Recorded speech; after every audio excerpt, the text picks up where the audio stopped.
All right, let's call the meeting to order. Yes. Oh, great. We're already late.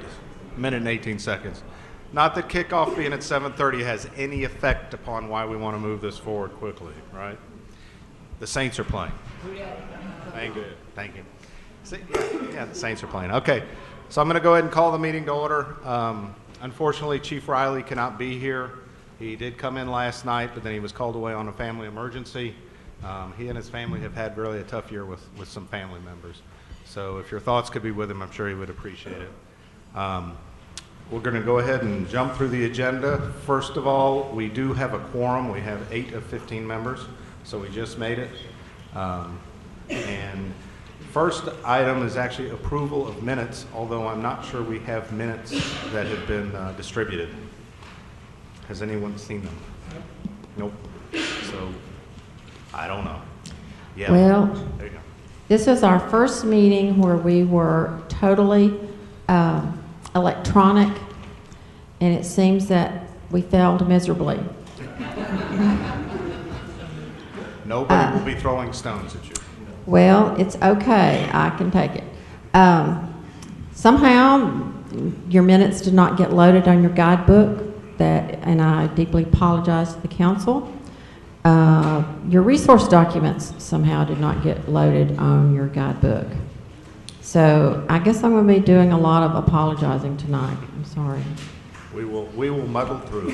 Thank you. Since we're involved in emergency care, we'll figure out how to do with what we have to make it work. So since we have no minutes, we will defer approval of minutes from August until the February meeting, unless somebody has seen them or feels otherwise.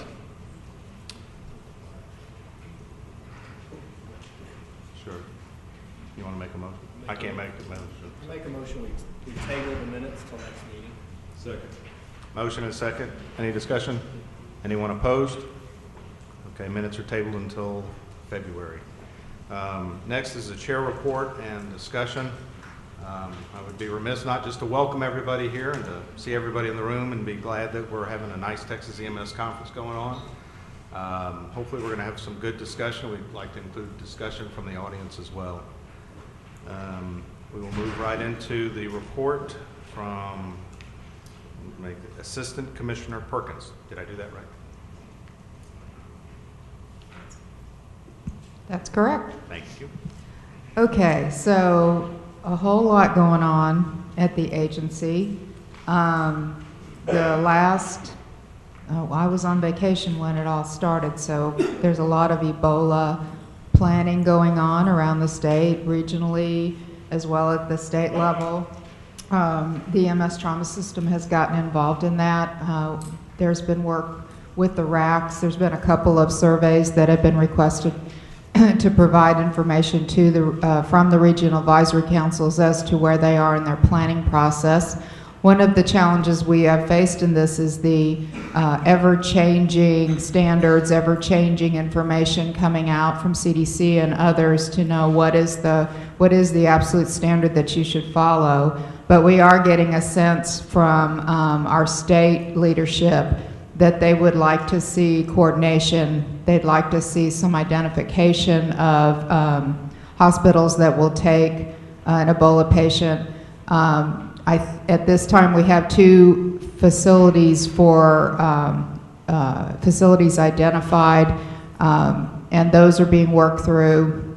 And many of the RACs have started planning processes to identify how they're going to handle situations. The reality in a state this large is that there is only one EMS in many areas, so that's going to be the EMS that's going to pick up that patient, so they better be ready to pick up that patient. There's been some interesting issues that we've run into with concerns about taking care of the patients, and we know that it is a deadly disease, but every day hospitals and EMS either take care of people that have them or potentially have pretty significant diseases. So I think we know how to do this. I think we just have to apply those principles and figure out the best way to handle this new thing that unfortunately our state got to be the first one. So a lot of work going on there. Lots of discussion at the RAC Chairs meeting last night. We're going to take that back and talk about it at between me and Dave Gruber and probably Dr. Lakey and talk about where we're going from here. Another big thing that's going on is preparation for the legislative session. The Department of State Health Services submitted its legislative appropriation request back in August and have been answering a lot of questions. That will result in what's called the base bill put out by the Legislative Budget Board early in the session, and that's the one that the two appropriation committees on the House and Senate side start with in determining what funds it's going to provide to the different programs across the state. There was no major issue in our LAR request for EMS or trauma. We were required to put some money on the table for a potential 10% cut, and every program had to take some cuts, and so EMS and trauma are also on that. But that's been happening virtually every session for the last decade. We've been asked to put money on the table, and they haven't necessarily taken it. So we'll have to see how that all shakes out. The other big issue for legislative session is sunset. The 5 Health and Human Services Commission agencies are under sunset.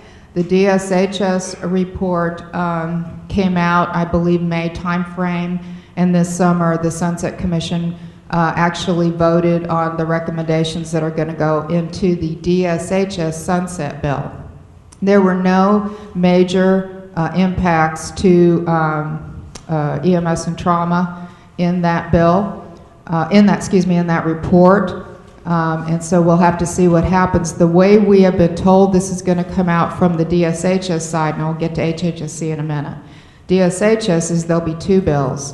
One bill will have virtually every statute that impacts the Department of State Health Services, and it will be a cleanup bill. So things that were changed by 2292 that never were corrected in the original statutes will now be corrected in this cleanup bill. And those cleanups are not supposed to be substantive. So, for example, rules are now adopted by the Executive Commissioner of Health and Human Services Commission, okay? Well, there's still some statutes, most actually, that list the Board of Health, or they list the Commissioner, or they list, so they've got to change everywhere that says that, they've got to go in and change that to the Executive Commissioner. So that's what we're talking about with cleanup, okay? And it's not substantive, and it's not supposed to be a Christmas tree bill. They don't want real amendments made to that one, and it will be probably 1,000 pages long. So that's that bill. Then there'll be the sunset bill, which has all the recommendations that were approved by the Sunset Commission. And for my division, there was some significant recommendations, including the original recommendations were to deregulate 19 programs, and I think we're down to about 11 now. Things like rendering licensure, okay? Tanning beds. So some of those may be deregulated. And then there were a number of other programs that would either be moved to the Texas Medical Board, moved to the Texas Department of Licensing and Regulation. So there were some significant things that impact my division. So while there wouldn't be a direct impact on EMS and trauma, it might give me a little more time. So I might not have 75 programs when we're done here. I might have 60, okay, or 55, something like that. So that's the DSHS bill. Now, the Health and Human Services Commission report came out recently, and there was a hearing this month, and that report was significant. So you may remember 2292 took us from 12 Health and Human Services agencies to 5. Well, the recommendation in this bill is to take us from 5 to 1. So there would be 1 Health and Human Services Commission. And all programs within that commission would be under that under that commission.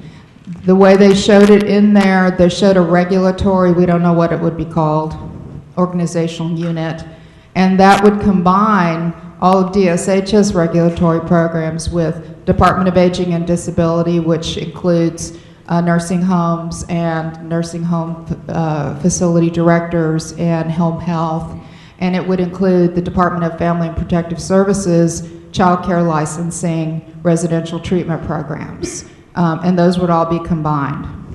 We don't know, they just had the first hearing just a week or so ago.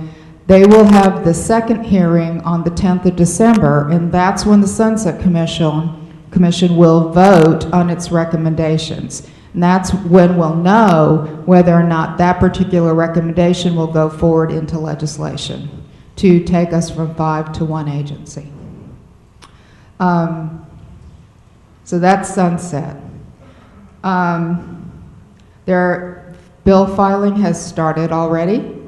There have been, I counted about an hour ago, 570 bills filed already. There's a few I wanted to bring to your attention. House Bill 142, if we're reading it correctly, it looks like the red light camera money would be repealed. Senate Bill 93 would repeal the driver's responsibility program. House Bill 237 is an interesting one. We're not sure where it came from. It says that a state agency may not require a member of an industrial emergency response team to be licensed or certified. That is House Bill 237. Can you read that again? It says that a state agency may not require a member of an industrial emergency response team to be licensed or certified. Who's the author? I'm sorry? Who's the author? Oh, I'll have to look. I don't have that on me right now. And then Senate Bill 66 requires epi auto injectors in all schools in the state. It also creates a new advisory committee to advise the Commissioner of Health on rules for implementing epi auto injectors in all schools across the state. So I thought I'd bring that one to your attention too. And that's just a couple of days. We're only like a week into filing, a little more now. Well, actually a little more than that now. Okay, and then finally, last time we had the big EMS bills that passed, Senate Bill 8 and House Bill 3556. Many of the provisions went into effect on September 1st. Oh, here we go. Springer is the author of the of House Bill 237. There's another provision in there. Let me open it for 1 second. It also says the state agency may not require a volunteer firefighter to obtain a license or certification in order to be a volunteer firefighter. But that's really not our agency, so. But I'm sorry, you were going to ask something? Do you currently have purview over the quote emergency response teams? And I mean, if they have a paramedic or an EMT, if they have a certified person, we do. But yes, is there something this repeals, or this is new language? They could. It's interesting. It's not under our chapter. It's under the government code. So it's interesting. What I'm saying is, we don't know where it came from. We do license first responder organizations, so we're not exactly sure where this is coming from. So back to Senate Bill 8 and House Bill 3556. From last session, most of the provisions went into effect on 9/1. The moratorium in the state did end 8/31. The CMS moratorium in the Harris County area is still in effect. We just completed the biennial report that's required by that bill. It was due by 12/1 and it just got finalized. I don't know if it's posted yet, but it will be very soon. And basically there were some questions in the law that we were supposed to answer. But I thought it would be interesting to statistic for you guys. So since we started really concentrating, not just since the bills passed, but since we really started concentrating after the Houston Chronicle articles in 2011, the number of EMS providers in Harris County have gone down by 209 providers. What's the current number? Yeah, what's the denominator? The current number is right at 200, So almost half. Half. Yes. And we are not getting any complaints, and we noted this in the report, of not having access to EMS services in that area. So that's my report. Any questions for me? Any questions? Thank you very much. I have one more thing, if you'll give me an opportunity on a personal note, on a business note. This is a quite phenomenal situation, so I wanted to share it with you. We have one of my staff who has been with us for a long time, and so I wanted to recognize Fernando Posada, one of my compliance managers,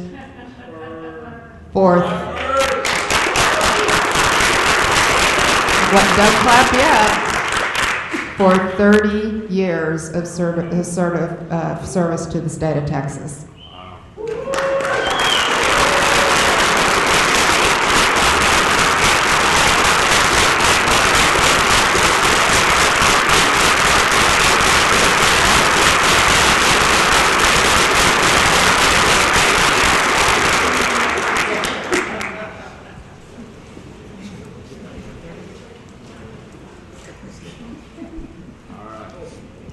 Just thinking that's 15 legislative sessions. That's going to be a lot. That's kind of depressing, isn't it? All right, Director Guerrero. Okay. The meeting dates and location for GETAC in beginning next year have been set. The February dates are the 18th through the 20th. May is 13th through the 15th. And August is the 19th through the 21st.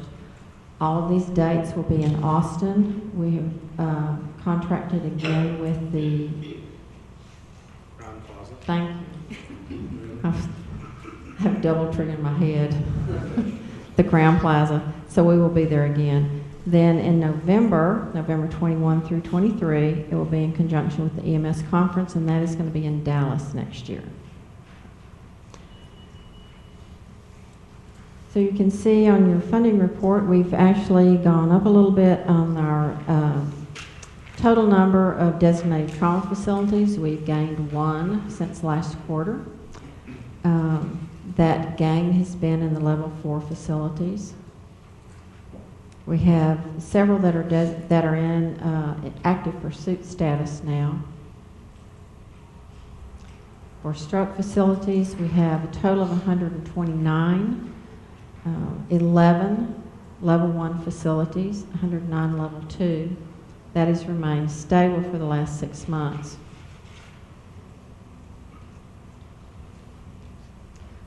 For the uncompensated trauma care funding for fiscal year 15, we have 57.3 million was the appropriation. The breakdown for EMS is 1.1 million, RACs is 570,000, and hospitals is the 54.5 million. And we'll still be doing the SDA trauma add-on, so we will be transferring funds to the Medicaid shop so that they can bring down additional monies, matching dollars that would go to the trauma facilities. That has been a program that has worked well, and it will continue.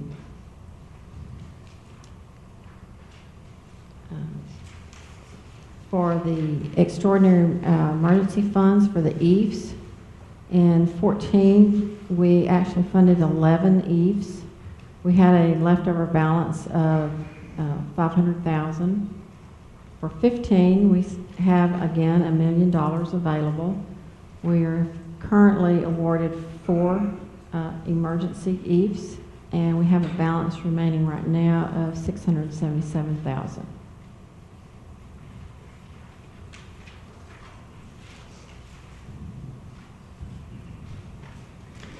We have still have funding for ECA training, and we are currently processing the FY15 LPGs, the local project grants. The request for proposal or the application, it was posted on August the 1st, and it closed on September the 15th. Those applications have been scored. Final awards are tentatively scheduled to be posted by somewhere next week, possibly, and contracts scheduled to begin in the middle of December.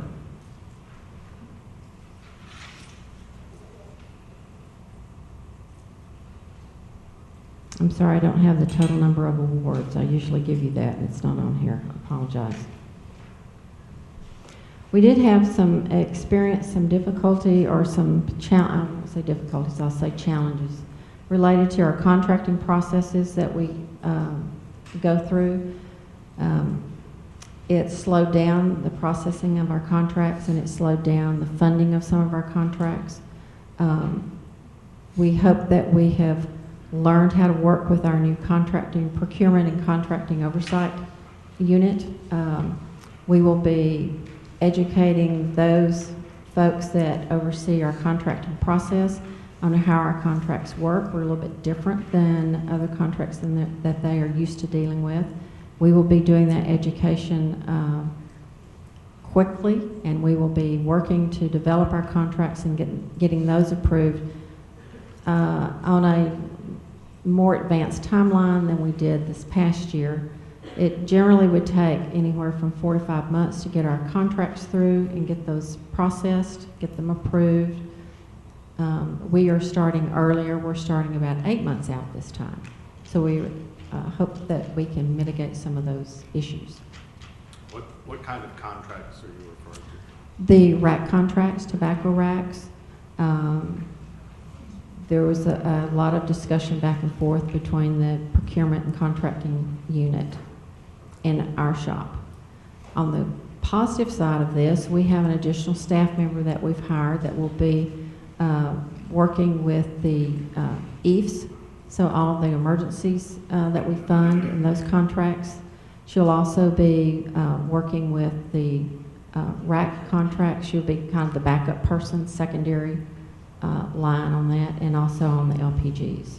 So we're excited. We've had more people now in our shop working with the contracts than we've literally ever had before. So that's a good thing.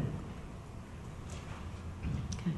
We are also working with the trauma registry in doing some, planning some training and education for the trauma registrars, particularly for the level 3s and 4s. I know John is going to address this, so I won't steal his thunder, but we're really excited about it.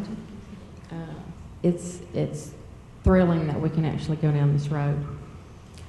The goal here is to improve the data that is coming into our registry. We recognize in the designation programs that we have a lot of turnover, particularly in level 4s. Level 4s, normally, the program manager or the coordinator is the person that's going to be entering the data also. There's a high turnover rate in these facilities of these positions. So we're looking to try to give these folks some education and training. And John can talk more about that. And that really concludes my report, unless you have questions. Questions? I have a question about the driver responsibility program. Yes. Since there's a bill filed. That's a lot of money. Mm-hmm. Is that looked upon positively or negatively by the legislators? Mm. Or I mean, that's a lot of money. How is that going to get replaced? Well, that's generally some of the discussions that go on. One of the things, Dr. Greenberg, that I can kind of add to that is through the county judge's listserv, there's going to be a pretty good effort to have that repealed from the court system. I know that, or at least to have it reworked. I don't think they want to, from the conversation that I read last week, it wasn't that they necessarily wanted to completely repeal it, but they wanted to rework it. And that was coming from TAC. And that was a lot of the conversation last session was to try to rework it. And it never got reworked, but the 93 is actually repealed. Maybe one of those things where they're asking for the moon, hoping that they'll get a star in between here and there. Land on time. Yeah. All right. I'm going to mess up your last name if I Go say ahead. it. So she called you John, so can I call you John? That's fine. Okay. Can you give us a report, sir? Sure, be happy to. Rearrange myself here with this mic. Since the last meeting, we've had a few changes. First of all, I'm pleased to announce that Dr. Christopher Drucker has been chosen as the branch manager over the injury program, which includes the trauma registry. He has a good background in injury epi, and he was most recently the lead epi for the program.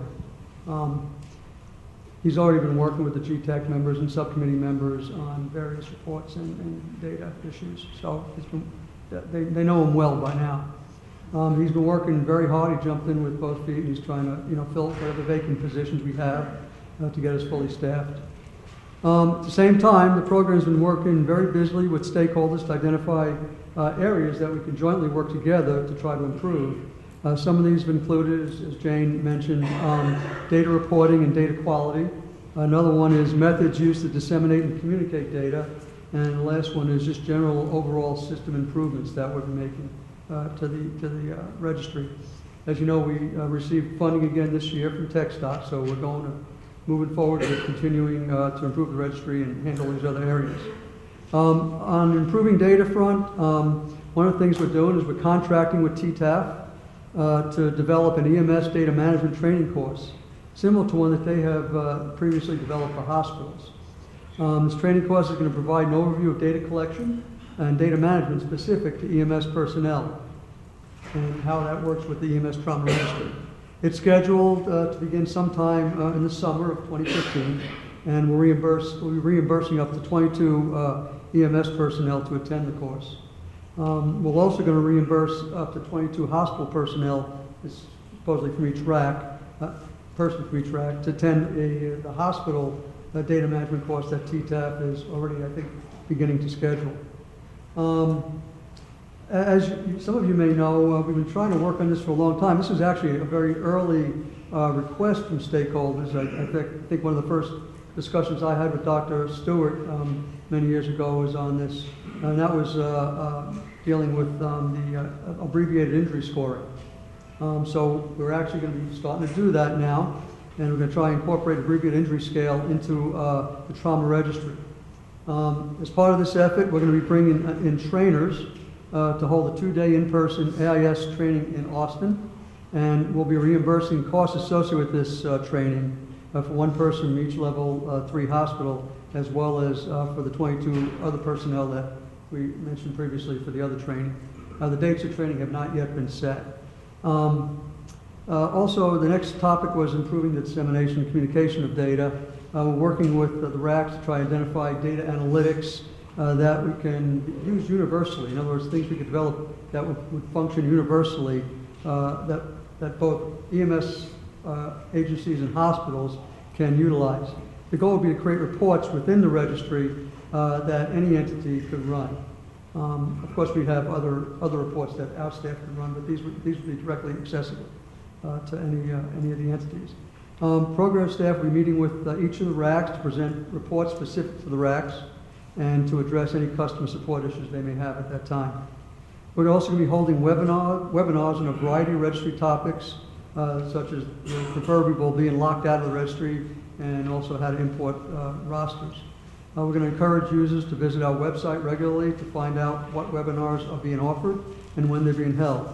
And if anybody has any suggestions for webinars or topics that we should discuss, we'd be happy to discuss those with you. And they could actually get in contact with our staff through the Injury Web email address. Since the August GETAC meeting, we've now responded to 251 customer support requests and closed 148 of those, which were closed in 5 days. We're still working on 36 other support requests, and we've also been completing a lot of data requests. For the system improvement, we've developed, or we will be soon implementing, new ways for hospitals to upload data for both the NTDB and the Texas Custom Required Questions. And I think it's going to be scheduled to be implemented within the next couple of weeks. My staff could yell at me if I'm making a promise I can't meet. And it's also going to include a new submission feedback report that will provide stakeholders with better information on the file submissions and with any errors and warnings. All the 2014 NTDB data rules will also be implemented at that time. We're going to be notifying all hospitals of the features, and we'll schedule webinars to provide better customer support and information to stakeholders with any submission questions. We're still working towards NEMSIS certification. We're making progress on that. It seems like they keep moving the target, I think. And we've submitted the required version 3 documentation for NEMSIS certification. So that's in their hands right now. We've also finalized the Texas custom elements for NEMSIS and have communicated these to the vendors, so vendors can make appropriate adjustments. At the last meeting, I mentioned that the NTDB file extract that web data entry users could use to send the data to NTDB National Organization on a scheduled basis was in process. This has now been completed and is currently being tested. So we expect this feature to be available soon, probably by the beginning of 2015. The NEMSIS file extract to send EMS data to NEMSIS that was also being developed has been completed and is also currently being tested. And will be available when NEMSIS certification has been completed. And that's the end of my report. Any questions? And going back through the other reports, are there any of the items that have been discussed that any of the council members would like to see on the next council agenda? Nothing? Okay. Thank you, sir. Thank you. Then next we have Dave Kruger's report, or who's going to be giving that one? Everybody's looking around. Do we have a report? No. If we don't, that's okay. Nobody's here for him, I don't. Okay. All right. I'm going to move forward to GETAC committee summary reports. I know some of the committee chairs or the committee members may need to get out of town, so I'll go in alphabetical order after the people that need to leave get to go. How's that? Did I say that right? Yes. I know for sure Dr. Rutledge needs to go early. Does anybody else have a pressing reason to go early? Kickoff doesn't count because I have to wait for kickoff. Dr. Rutledge?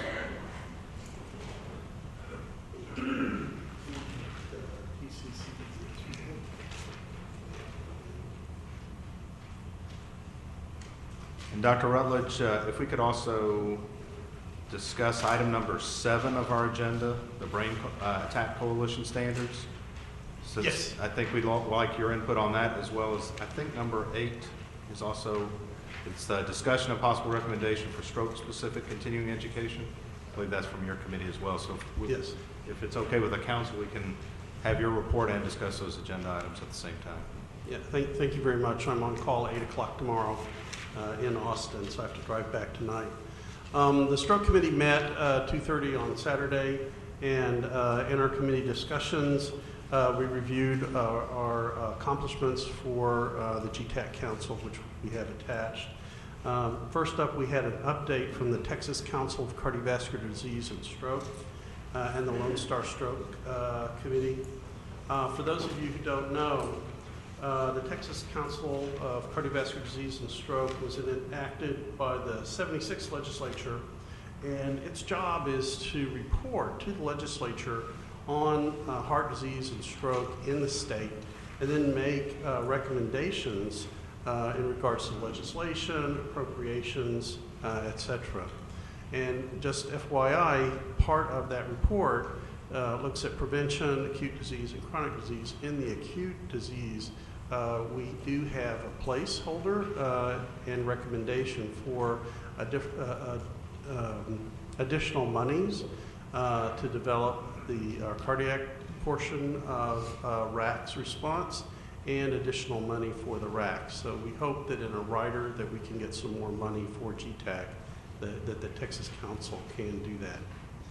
The other thing that I'd like to show you here is the council through Rider 97 received monies and with the help of DISHs and all the RACs, we have the first gap analysis that's been done in regards to care in our state.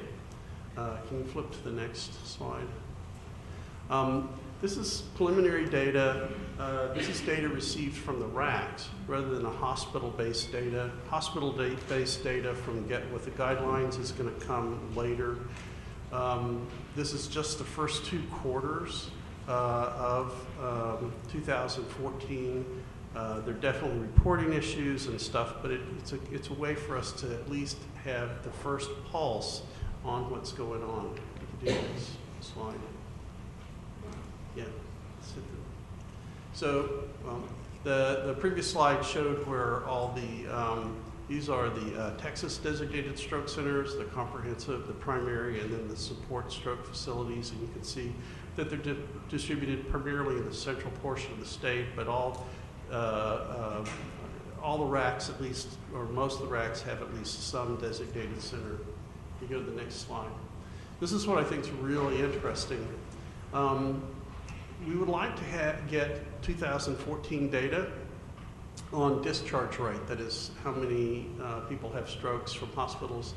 And you would think that that would be easily available, but it's not. And so the map on the right is basically shows you the incidence of stroke in our state based on hospital discharges. And you can see the RAC map overlaid on that. On the right-hand side of our state, the eastern part of the state, you can see the stroke belt. And over the years, the stroke belt has actually moved a little bit into the northern part of the state, the Dallas-Fort Worth area, and then you can see a little bit down in the valley. The map on the left shows the number of runs done for acute stroke per RAC. Now we can't change the denominator, so we can't tell you if that's per number of cases because you can't compare 2014 with 2012 data. But it still gives you an idea of the number of people that are coming in via EMS versus their own personal transportation. And you can see some of the heaviest areas of stroke in the eastern part of the state and northern part of the state are areas that we need to try to get more resources for them or work on better data collection. The central part of the state, OP and Q, that's Austin, San Antonio, Houston, and they have very well-developed stroke programs and a lot of stroke runs. So this is the first gap analysis that I know of that's been done. We have another cool one if you go to the next slide. These are the number of stroke runs, 2 to 7 hours. Let's go to the next. These are a number of the PCI capable hospitals in the state, and you can see similar clusterings. These are the places where people can get acute coronary rescue with angioplasty when someone has a STEMI. You go to the next one. Similar map, but you can see on the right, this is the age-adjusted discharge data from myocardial infarctions. It's a little bit more widely distributed where we have MIs in the state, not so much the stroke belt, which is sort of interesting epidemiologically in itself. And also the number of STEMI runs is different in the state, but we still have a poverty of STEMI runs in the eastern part of Texas and in the northern part of Texas. So you guys can look at your RAC and sort of see where you are versus the reported number of runs in the state. Get the next slide. And this is just a look per RAC about how many people have 12 lead EKGs. Obviously, it's not just having an EKG. Can you transmit the EKG? Can you alert the hospital that you're coming in with a STEMI? And these are the things that we hope to try to encourage the legislature to give us monies for, to try to augment for the EMS and RACs coming up. So that was a report from the Texas Council of Cardiovascular Disease to our committee and also to the Cardiac Care Committee. Dr. Rupp, Yes. before you go on, I'm looking down at the bottom where it says trauma service area, and I see CDELT. Did they just not report or not have any data from those particular trauma service areas?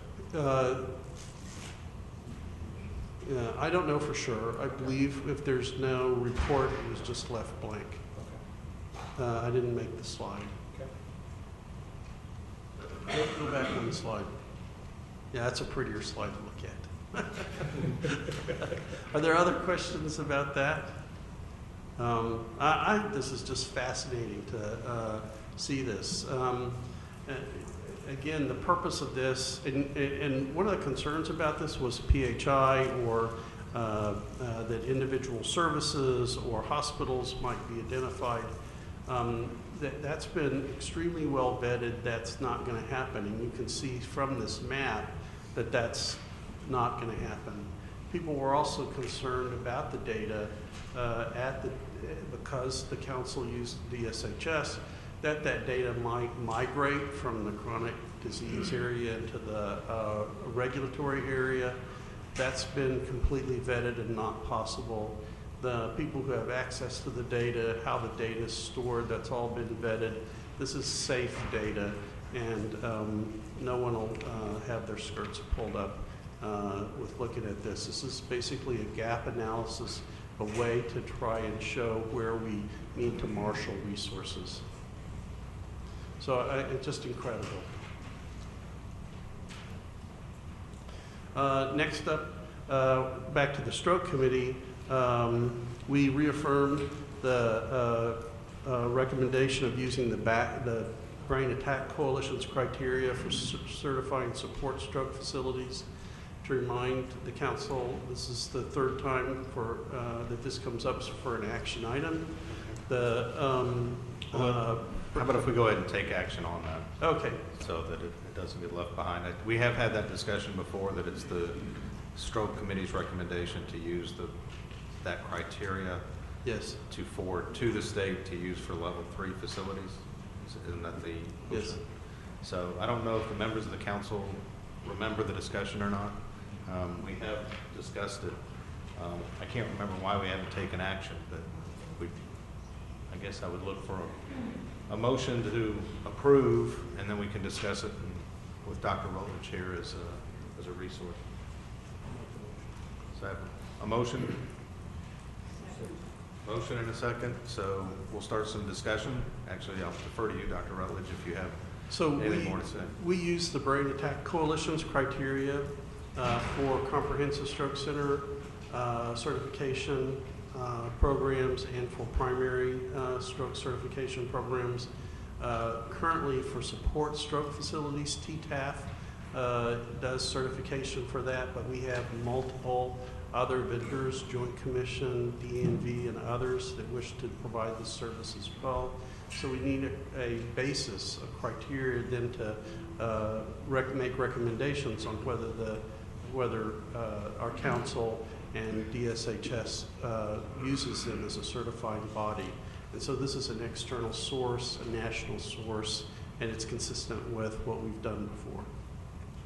So it would make level 1, 2, and 3 all come from the same organization, correct? Correct.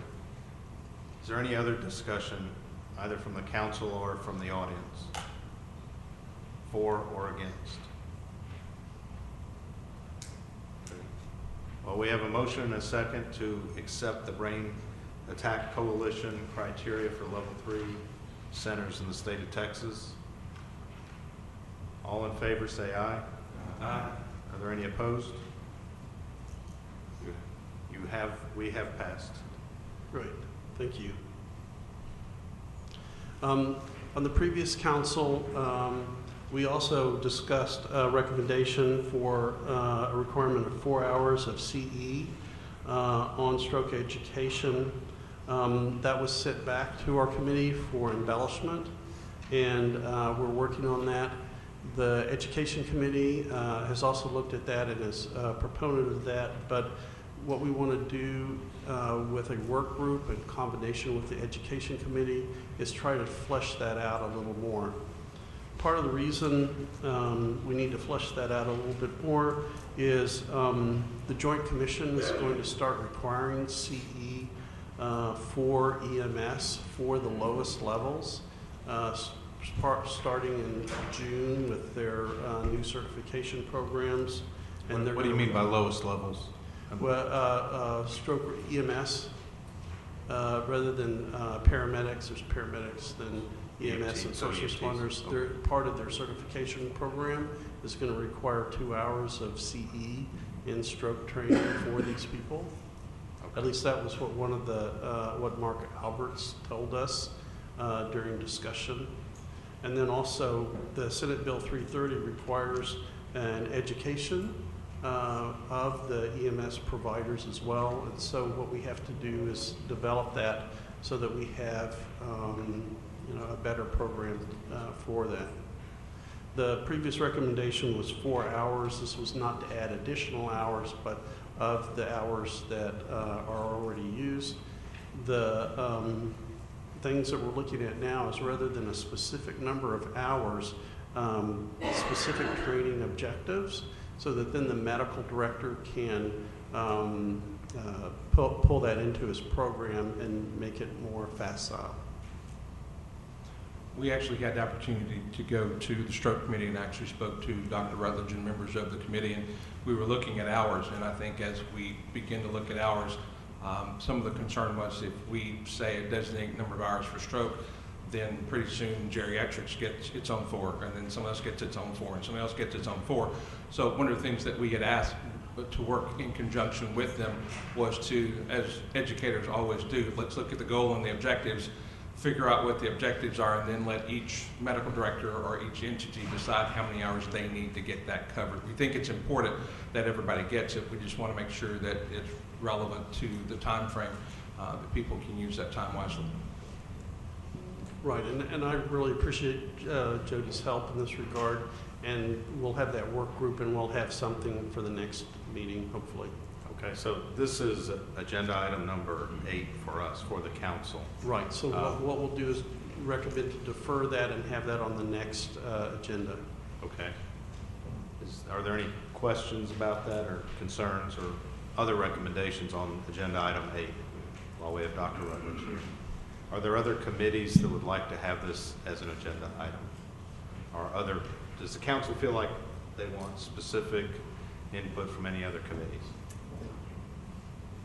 Yeah. I think that unless Dudley would object, I think that this is something that probably the EMS committee needs to discuss. I think that it's highly effective to kind of circle your CE around your internal PI and QA process. And if there's keystones that need to be met as a result of, you're transporting patients, you're making decisions, and I think that really needs to be part of that process. I agree with Jody. I think that meeting the objective is important, but if we start scripting numbers of hours, then you're also going to have those people that are going to meet their obligations through National Registry, and that is a different whole set of circumstances to renew their provider or their certificate or their certification. So we definitely need to keep that in mind. But I would ask one question. Is this the first step in trying to legitimize transport decisions to, similar to what we had to do with trauma years ago, where we were allowed bypass and diversion because we knew that the patient had a need that the potential closest facility couldn't take care of? I mean, is that education along these lines as well, or is it just right? You're on point, and it's my next discussion item. Currently, we're required to take patients to the highest level stroke facility and bypass those that are in lower rank. The recommendation of our committee, based on back from 2005 that's a 15 minutes. That if there's more than a 15-minute delay, you would stop at the primary stroke center rather than bypassing it to go to the comprehensive stroke center. Some of the newest data shows that that may not be necessary, and we have a work group that is called the Transport Bypass Work Group, who's reviewing that right now. Houston is currently doing a higher level of a stroke score and diverting those to the higher level stroke centers. And we think that something along that line, maybe a stroke scale of over 8, may be a good criteria to use as a bypass diversion, so that primary stroke centers still get patients and that the comprehensive stroke centers get the more appropriate patients. These are ones that endovascular rescue works for, similar to PCI. So that's you're exactly on point. And what that means is we'll have to focus education for the first responders and the different levels of EMS personnel in that regard. So is there going to be a move towards statutory protection under that? I mean, I know that there was a big push for the bypass and diversion allowances in statute for trauma specific. I know that the rural communities and those that have the smaller hospitals in the less populated places, whether they participate or not, are under extreme pressure for patient census. So it's difficult to educate a provider and educate their staff when there's a secondary force and there's nothing that you can point to from the outside. So I would say that as obvious as a progression of the process, that needs to be addressed pretty quickly, because all the education in the world won't circumvent the pressure that's applied to those people. Right, and that's why transport plans are RAC specific. The difference of a frontier or rural RAC and an urban RAC are very, very different. Whether you have a support stroke facility in the area versus a comprehensive, it's very, very different. And that's why every transport plan is RAC specific. And they're currently Dr. Cavan's reviewed, I think, 12 or 14 out of the 22, trying to come together with some common plans to help RACs. Sure, and I understand, and the standard of care, certainly if people are participatory in the RAC process, that's helpful, but I think that just with the number of people that flux in and out of the level 4s, you see the participation kind of move. So I understand the RACs and I applaud that, but I hope that we also go to the steps of being able to kind of make it more of a blanket if it's going to be pushed out as required CE. That was my. Yeah, and part of the report we got that on the frontier rural RACs that the turnover is about 6 months. So I mean, we've also looked at other things. There are online training programs, like Missouri has a very nice online training program, and that something like that might be appropriate as well. Dr. Rutledge, one thing to keep in mind as you move forward, one of the unanticipated consequences of the previous ruling about bypass was it didn't take into account facilities that were in the process of accreditation. And so those were, in a sense, rules came out that you were recommended to bypass, and so those protocols, transportation destination protocols existed. Now you have a facility that's in the process, can't get the patients because they're not recognized or certified. So you need to keep that, or somebody needs to keep that in mind. Yeah, that was actually looked at when people were making that recommendation, and what they found, and you can see from the maps, that the number of patients who arrive by personal transportation, that it isn't an encumbrance to get numbers to be certified. So if we had a perfect system, which we don't, and all EMS bypass these hospitals, it would be an issue and would have to redress it. Any other comments?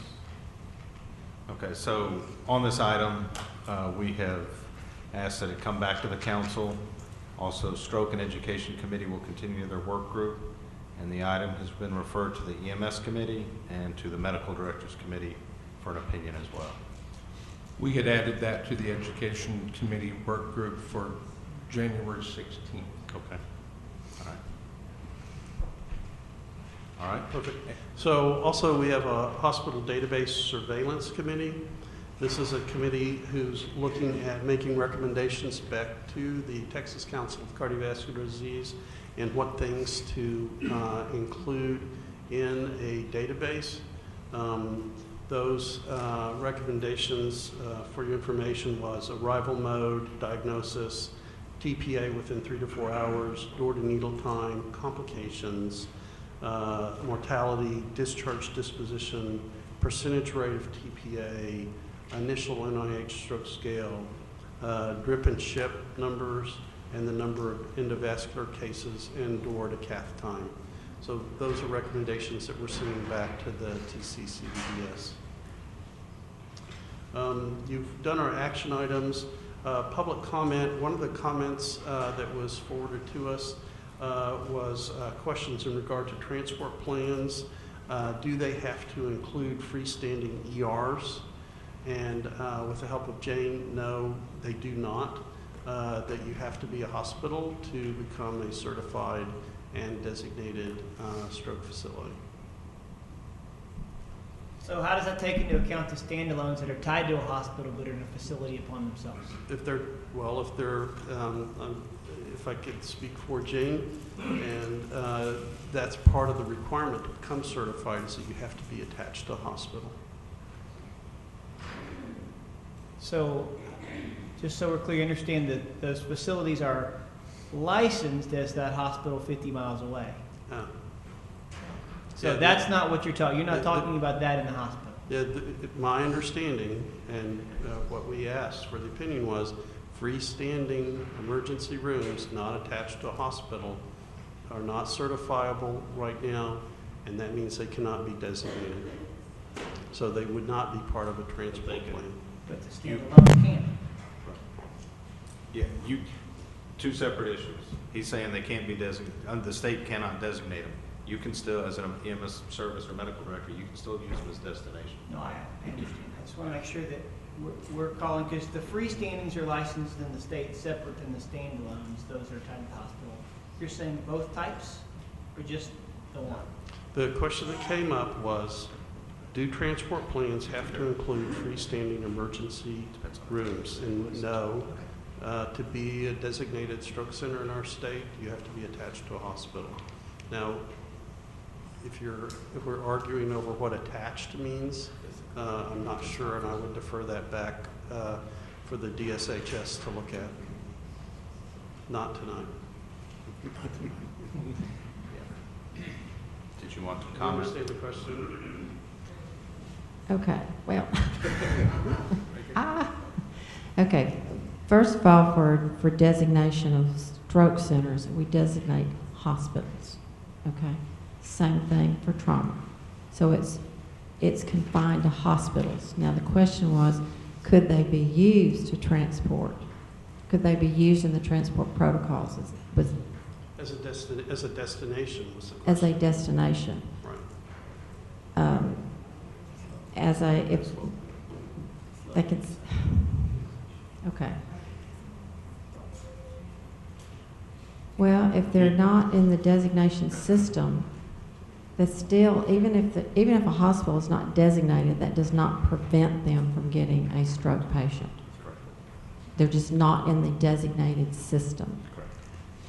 Okay, so if they're in a rural area, say that I was heard is 50 miles apart, they still could receive a patient, but they may not be in a they may not be designated to do so. Yeah, the question They may not be was, as a designated stroke center. the question was if they could be a part of the transport plan was what the people were asking. Yeah, you can transport to non-designated centers. They may be an initial designation, and in fact, what we're seeing in some of the rural areas is that their hospitals are going away and they are replacing them with freestanding emergency centers, and that may be the only thing for a very long way. So yes, I would say that they would be, because they're full service emergency departments. So I would say for initial transport, a licensed freestanding emergency center may be the appropriate place to take a stroke patient depending on if there was no helicopter available. There's a lot of situations and circumstances that EMS has to make the decision of where the best place to take the patient is.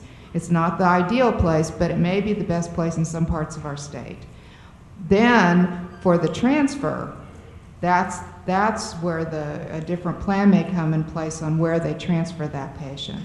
But there's going to be some places, there is nothing else out there for 50, 60, 70 miles except a licensed freestanding ER.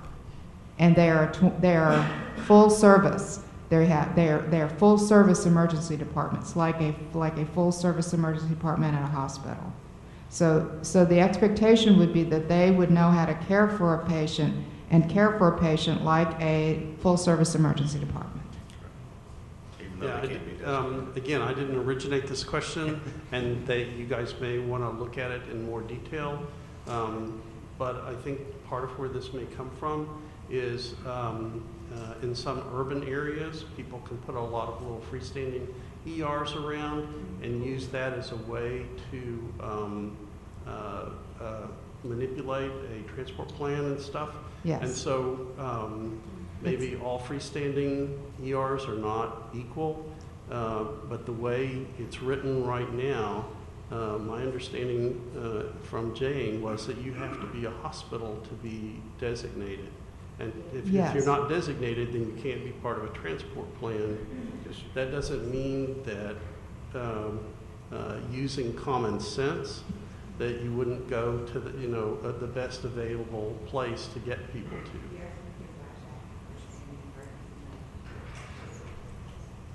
So But most of the freestandings, when they started a couple years ago, were in suburban areas and urban areas, and you're absolutely correct. It's not likely that they would ever be the place to take one. It's possible, but not likely. But now we're seeing them come up and replacing rural hospitals who just can't make it. They're replacing them out there, and that may be the right place to take a patient. I think that's the basis of this question, and they wanted an official answer from the DSHS. Is that by rule or statute that you can't designate a freestanding emergency department? Is that rule or statute? In other words, if it's rule, we can. Well, the designation is for the hospital. Right, but is that by rule or by statute? It's statute? Because if it's by rule, that's our job is to advise you that we think the rule should be changed. If it's by statute, we can't. Right. Well, we'll have to look at it. Okay. So Jane, can you also find out, for clarification, a standalone facility that's licensed under the hospital, if that hospital is a licensed stroke, trauma, whatever, is that standalone ER also carry that same license? It is. License? It depends. But it has a license number of the hospital. Okay. Then they become a provider-based. They're a provider-based unit. Okay. Okay. And once again, all freestandings are not created the same. We know that. That is correct. It's very difficult to figure out what's what. I mean, this is why the question came up. The people were seeking clarification, and it sounds like we need more clarification. Yes. It's a muddy issue for everything, not just stroke. The other question that came up, I didn't mean to take so much time, was are there uptime requirements for stroke center designation, which is equally a sticky wicket. And my understanding from the reply from the DSHS that yes, there may be uptime requirements based on your certification. I'm sorry, what's the question again? So the question was, are there uptime requirements for designated stroke centers? What do you mean That by is, uptime? If a stroke center is unable to fulfill its requirements for, say, 2 days a week or for 5 weeks, at some point do they lose their designation within our system? And again, this is very, I mean, what we're trying to do is get as many stroke centers active and working as possible. But in our designation process, The way that would come up would be through a complaint, and then they would deal with it internally, but it would deal primarily, my understanding, is based on the certification process by certification agencies like Joint Commission, DNV, TTAF, and others. Did I say that well enough? I'm sorry, I was If talking. you're, basically, if you're Yes. not 24/7, you, as a rule, you're not going to be able to be certified or get designated for whatever emergency condition it is. And quite Perhaps. even if you are, I'll speak for most of the medical directors, EMS isn't going to bring anybody. So if you're not doing it 24/7, you're not doing it. Well, So- this came up because there was a center that was unable to provide full services on weekends over a couple of months. And so what does that mean in regards to them being designated and part of a transport plan? That means you would go on divert. And centers go on divert because of temporary shortages. And That's different than saying we'll do it Monday through Friday, 9 to 5. And the question was, how long can you be on divert, is the question. Is generally subjective. Yes, it's not defined in rule, and since the certification from which we designate from is issued by a third party, which would be DNV, Joint Commission, or HFAP. Those are the certifying entities that we recognize. If that certifying entity revoked, they are declined to then certify that program, then that would impact designation. So let's go back a few years ago to trauma centers, and someone loses a neurosurgeon Mm-hmm. for a month. Right. During that month, they don't lose their accreditation standard. Yet, however, they don't have a neurosurgeon, so we had to make sure we notified EMS that during these time periods, in fact, I remember we had to check in with the SHS often and check in and say, okay, we don't have one today. So that time period really wasn't just the certifying agency, it was also the responsibility of the hospital to notify EMS not to bring us those patients during that particular time. So how would that be done if that was the case? Well, the same way that it was done for trauma is that there is language in our rule that says that if they can't maintain their services, that they have to notify the department and they have to notify their RAC and their EMS providers that transport to them. And in this instance, that was done. Right. And the facility will tell us if this is a permanent issue or if this is something that they are working to correct. So when he was talking about uptime, and I think where Dr. Rutledge is going, what is that time? That is not defined.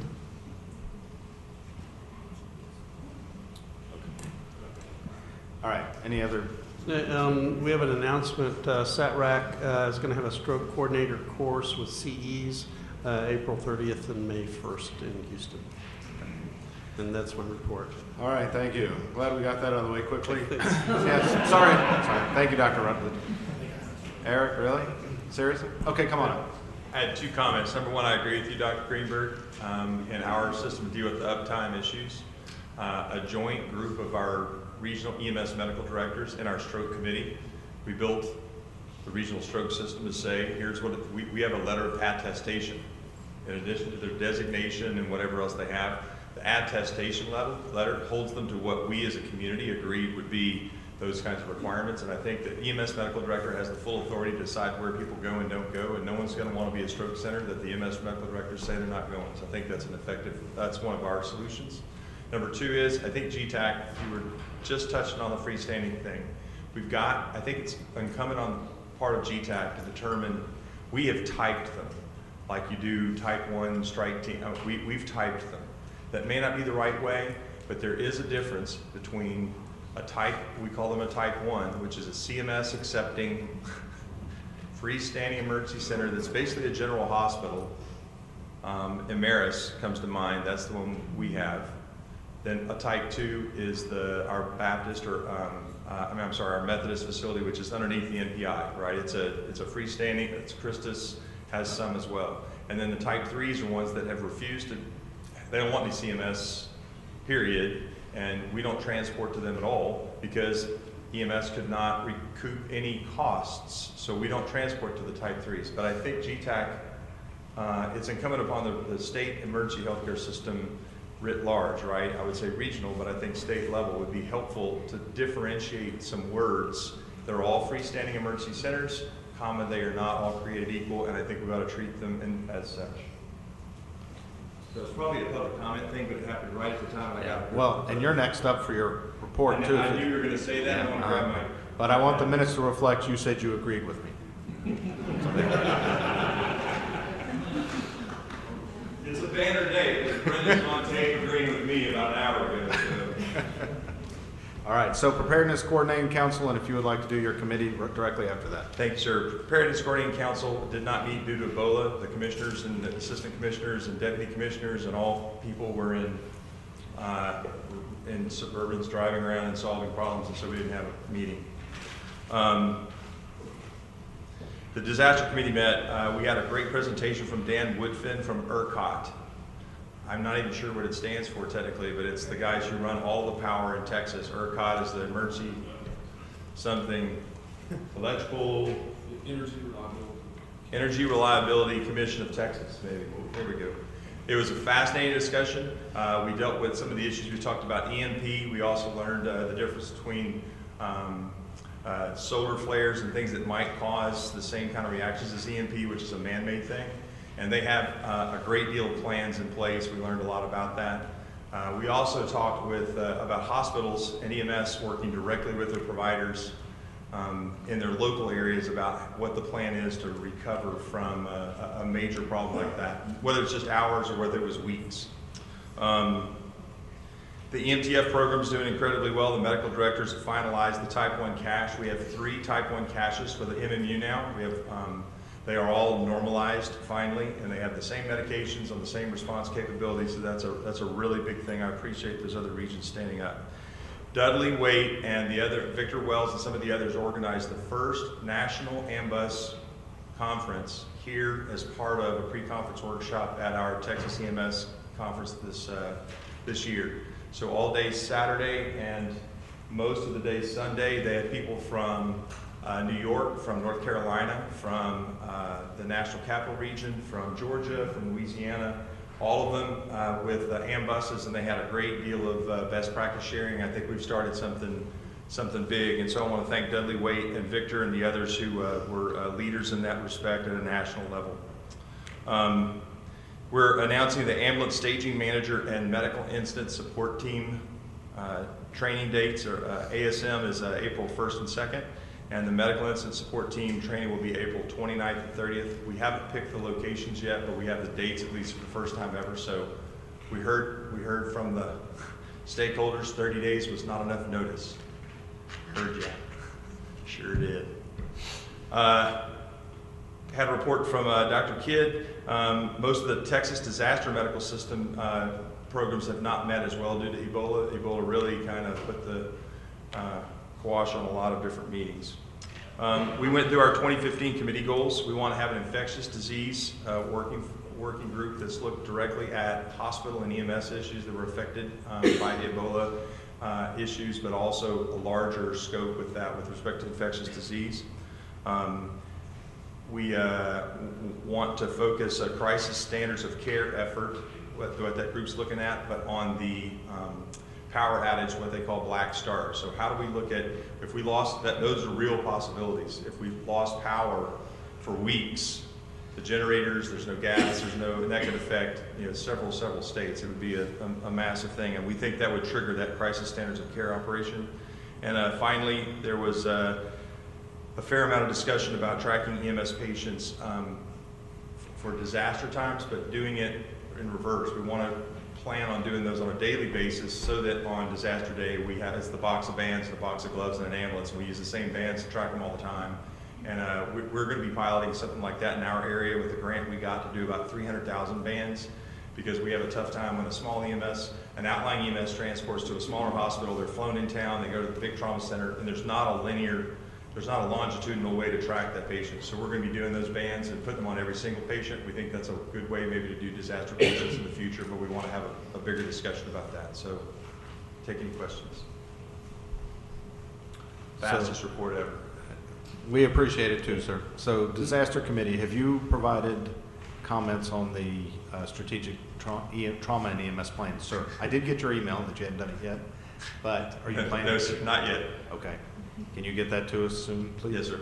And then one of the other agenda items that was added to your committee was, this will be fun for you, all your accomplishments since the inception of the committee.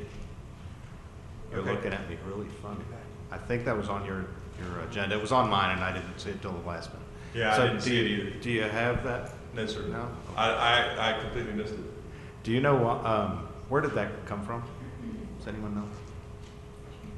Because it showed up on my agenda as well. I didn't put it there, obviously.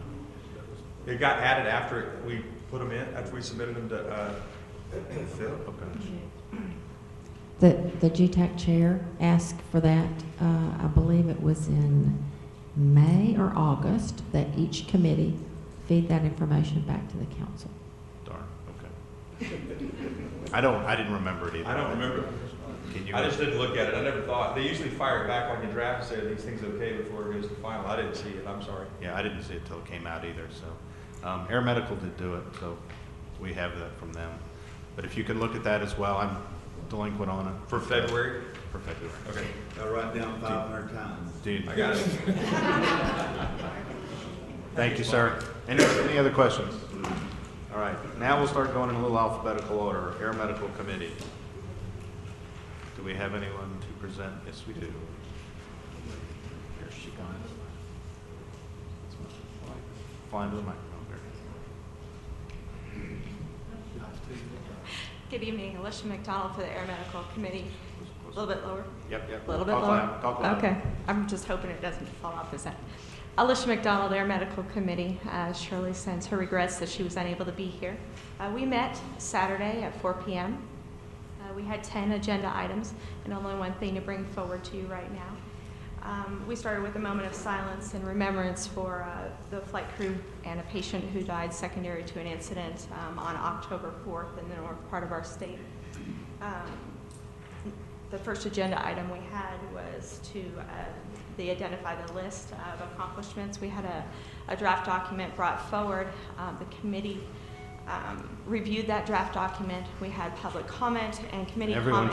Everyone should have. And everybody does have a copy of that in front of you. We had public comment on that to add a few things, some clarifications, and also to add the things that we discussed during that meeting to that document. It was passed forward and is brought to you today. So this is the final document? That is the final document. Final document? Wow. You get a star. You get 2 stars. And for others, so that they may review it, we will try to make sure that that document is posted with our documents for the next meeting. Okay. Our second item was the Ebola virus. There was no public comment, discussed briefly about some of the CDC recommendations specific to Air Medical, and moved forward. There was no action on that item. We did have a presentation on the Pediatric EMS Recognition Program from EMSC. They did request that we come forward with some Air Medical specific items, maybe a list or a way to incorporate their program on the Air Medical side. There was a motion for that. We did formulate a work group to work on that, and they will be reporting back to our committee next meeting regarding possibly adding some Air Medical components to that voluntary program. Our fourth item was actually 4th, 5th, and 6th were all related to EMTF and disaster planning regarding Air Medical. We had many discussion items. We talked about, we've already completed the rotor wing MOA, talked about the fixed wing MOA. There were some pricing, national standard pricing brought forward for fixed wing. We were missing I believe two aircraft, but we were almost there.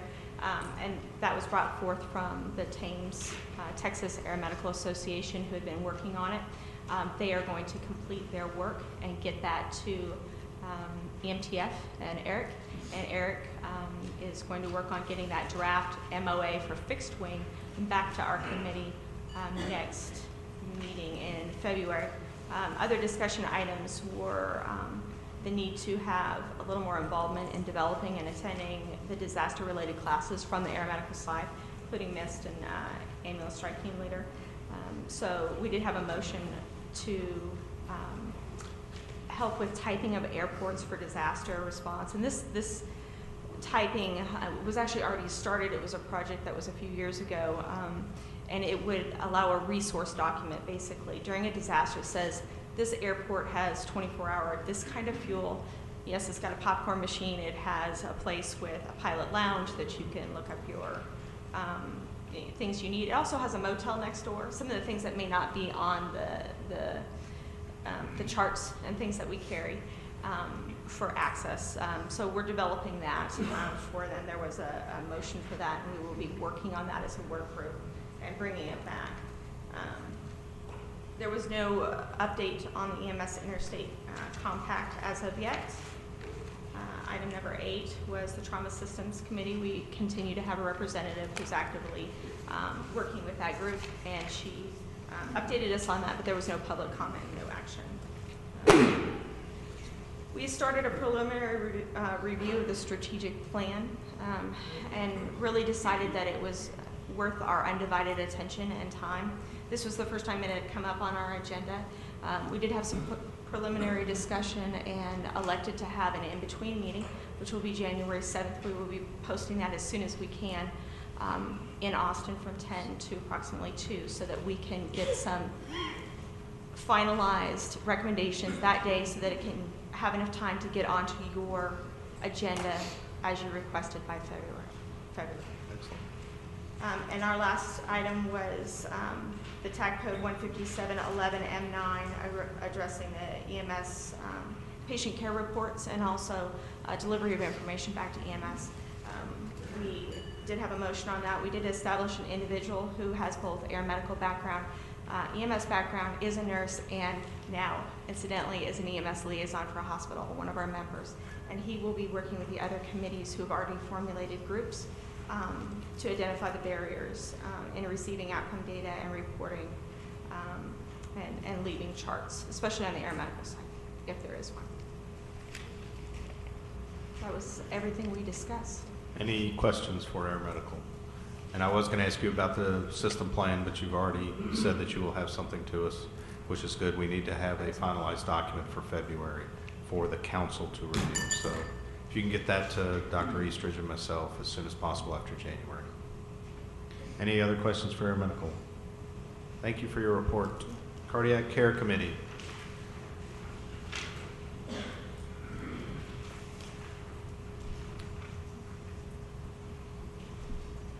I'm Catherine Bissell with SETRAC. Dr. Smalling couldn't be here tonight. We met yesterday at 2:30. We did have a quorum that was present. First, we recognize 2 of our members that are going to be offgoing. Karen Pickard has been on the committee for 6 years, and then also Dr. David Percy was original chair. We recognize them for the years of service to the Cardiac Care Committee. Dr. Smalling presented the current efforts of the STEMI Care in Texas through the Texas Heart Attack Coalition. Things that we know: the significant strides have been made in cardiac care regarding reduction of door-to-balloon times, but it has not affected our mortality rates. Research and guidelines promote STEMI systems of care, with E2B or EMS to balloon time being the new goal that we're trying to reach. And the Texas Heart Attack Coalition is working on legislation that will address, 1, education for the community and emergency healthcare providers. 2, it will address equipment. There are some EMS services that do not have the capability to obtain an ECG nor transmit it. And then data collection. We need good data collection not only within our regions, across the state and across the nation. I wanted to recognize STRAC. STRAC has done a great job at setting up the Texas Heart Attack Coalition website. They do a great job at providing administrative support for the minutes. They put the agenda out, and so just wanted to recognize that they're the ones that are pushing that effort forward. Lonnie Den then presented the results of the Duke STEMI Accelerator Project. If you're not familiar, there were 16 sites across the nation. Houston and San Antonio were both 2 of those 16 sites that participated in a 6-quarter study of action registry data, which is on STEMI and non-STEMI patients across those 16 sites.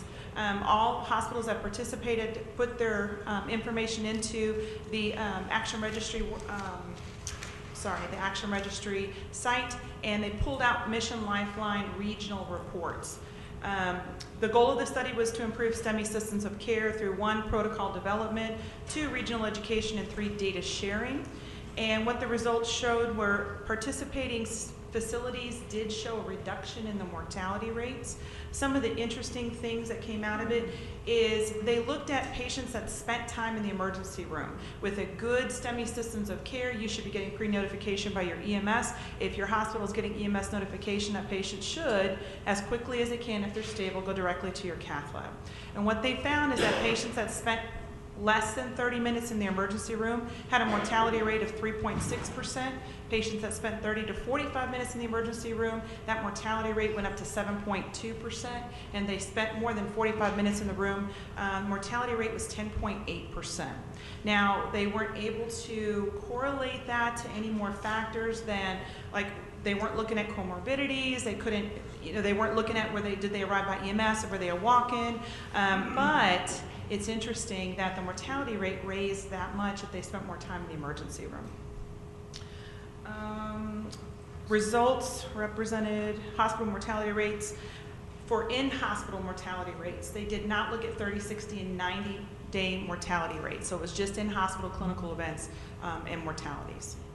Dr. Hillard gave the statewide Mission Lifeline report. There are 135 hospitals in the state of Texas that report their data into Action Registry Mission Lifeline. 50 of those reports gave, or 50 of those hospitals gave consent for the state to develop a Mission Lifeline report that looked at a lot of the same measures that the Duke STEMI Accelerator report looked like. The report showed that there was an increased number of STEMI patients arriving by POV. It was almost 50%. So it does show an underutilization of EMS, which was a bit shocking. The other thing we looked at was underutilization of lytics. There are a lot of patients that have E to B times greater than 120 minutes even within transfers, and they are not giving lytics at our referring facilities. And so 2 things that came out of that study that were a bit shocking. The other thing they looked at was we have gaps in Texas CMS, which was kind of brought up by the Texas Heart Attack Coalition. We do not have enough ECGs being transmitted looking at the data that's coming out of hospitals. EMS is saying by and large they're always transmitting that ECG, but that's not what the data is showing. So 1, we don't know if some of those hospitals that are reporting are getting ECGs from EMS agencies that can't transmit and they're pre-notifying, or is it something that's happening with a data abstraction? So we're going to look farther into that. Dr. Rutledge gave a report on the potential for greater interaction of GETAC, Cardiac Care Committee, and the District Cardiovascular Stroke and Stroke Council. And he proposed that legislation be scripted to add a voting position to the Cardiovascular Disease and Stroke Council that is an appointed member of the Cardiac Care Committee. And the reason that he wants that to be a voting position is he wants some dual governance over the data that's going to be shared between the state and the hospitals and the RACs. List of accomplishments, those were brought up at the last Cardiac Care Committee meeting.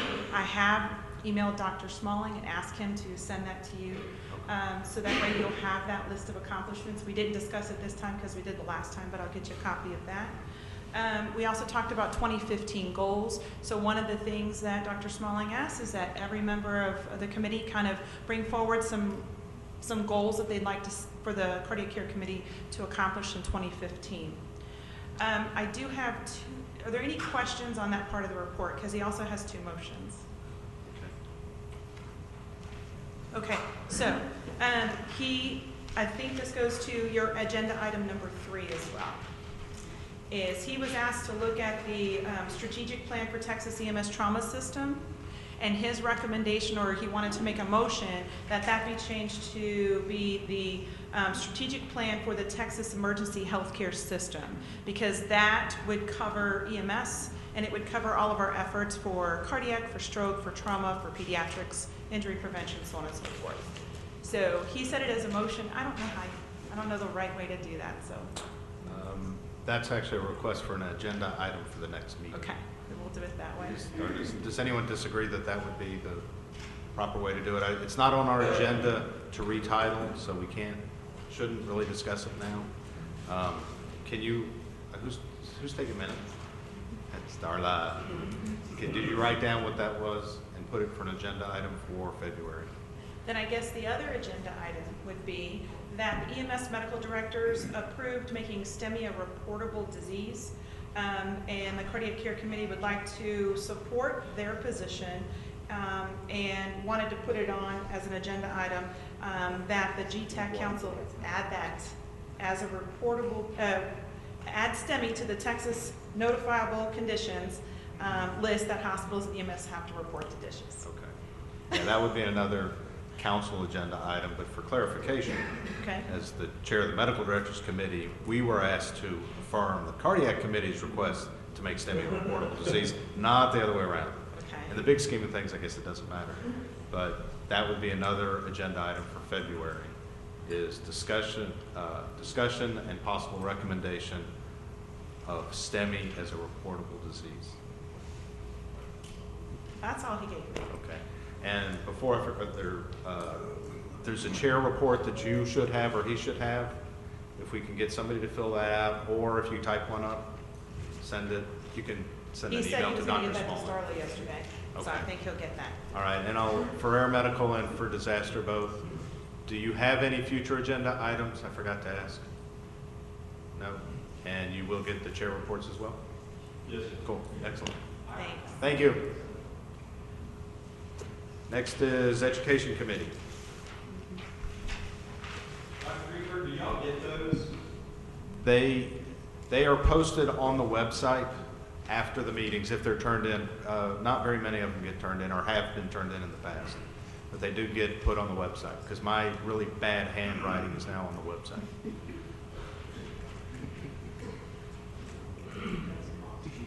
Thank you, Mr. Chair. Education Committee met on the 23rd. We had a really good meeting. We're very happy to announce we were able to add Wade Olson from the Panhandle and Deidre Blankenship from Cleveland as our new members. Dr. Kelly Weller, John Creech, and Greg LeMay were reappointed, and we also presented certificates of appreciation for really a lot of hard work from Dr. Lance Villers and from Jeff Hayes and Abstentia. Item 1 was to identify the accomplishments of the committee. We have those. There's 17. I'll email those to you. I'll just email this to you. Do you want it, or should I send it to Vance? DSHS? Sorry. Yeah, send it. Thank you. We will send those. We had 17 of those.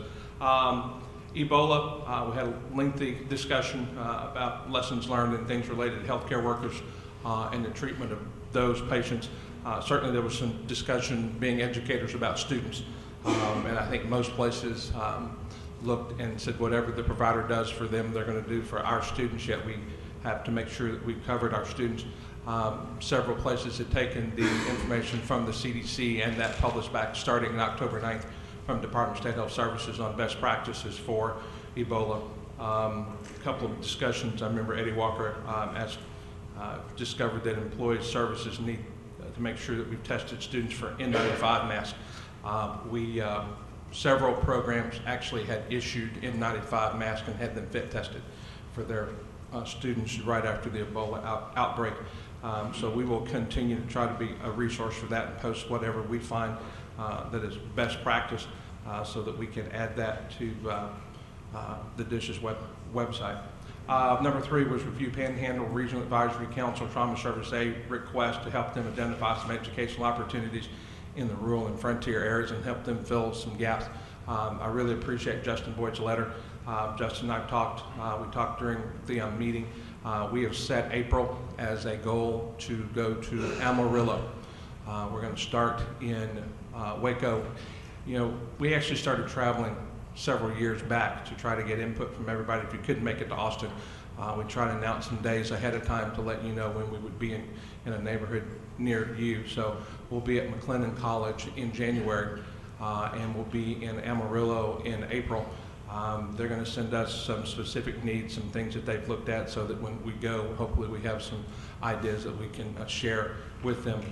We know that our rural and frontier counties have some hurdles that we just don't have in the suburbs or in the urban areas. So we'll be taking a contention out there with us to see if we can assist them in any way that we possibly can.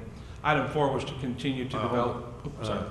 That is actually item 1 of our action list. It is. So since you've just discussed it, I'd actually like to go ahead and use it as a council item. Okay.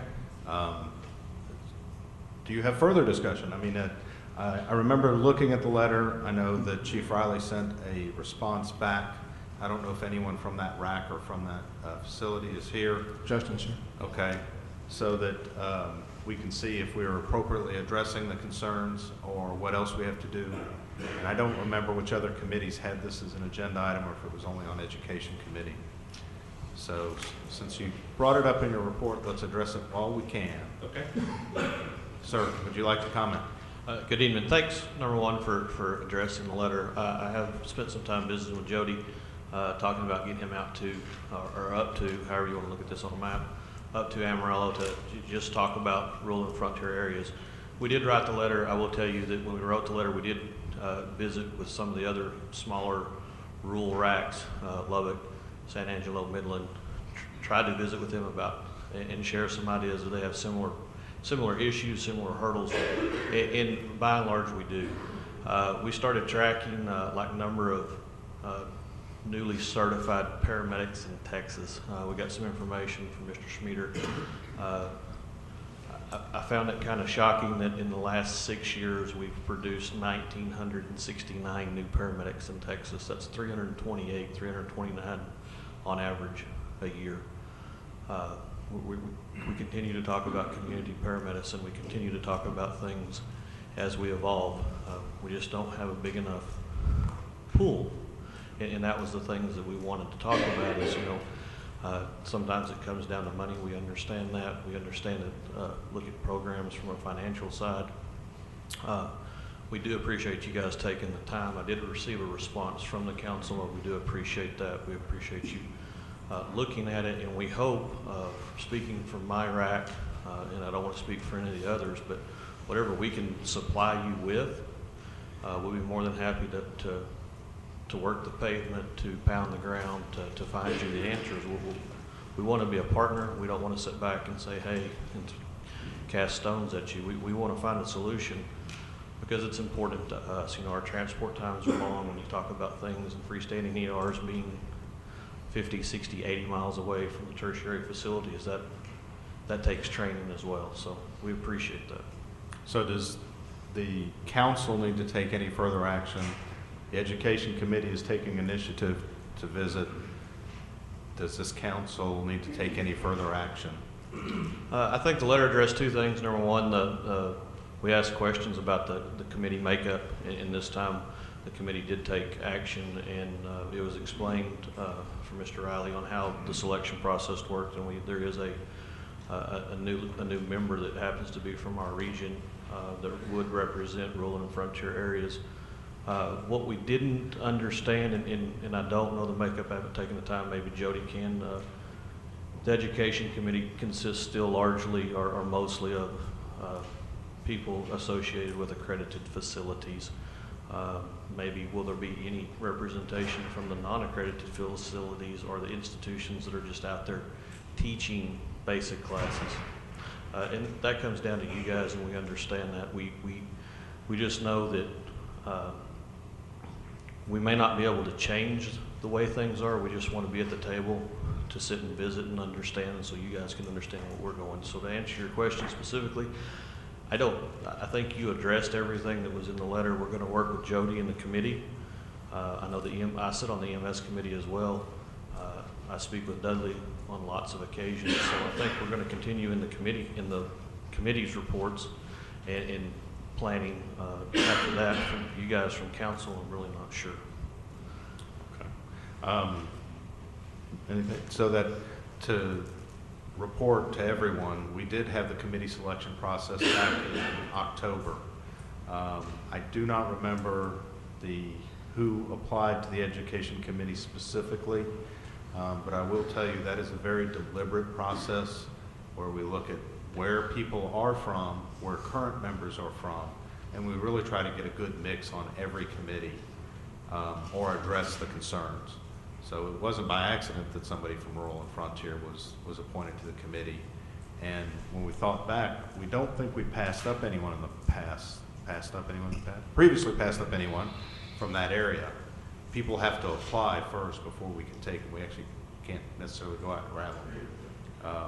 And I think we talked about showing the map. I don't know if we, never mind. So here is a map of the GETAC committees, and I have not actually seen this one.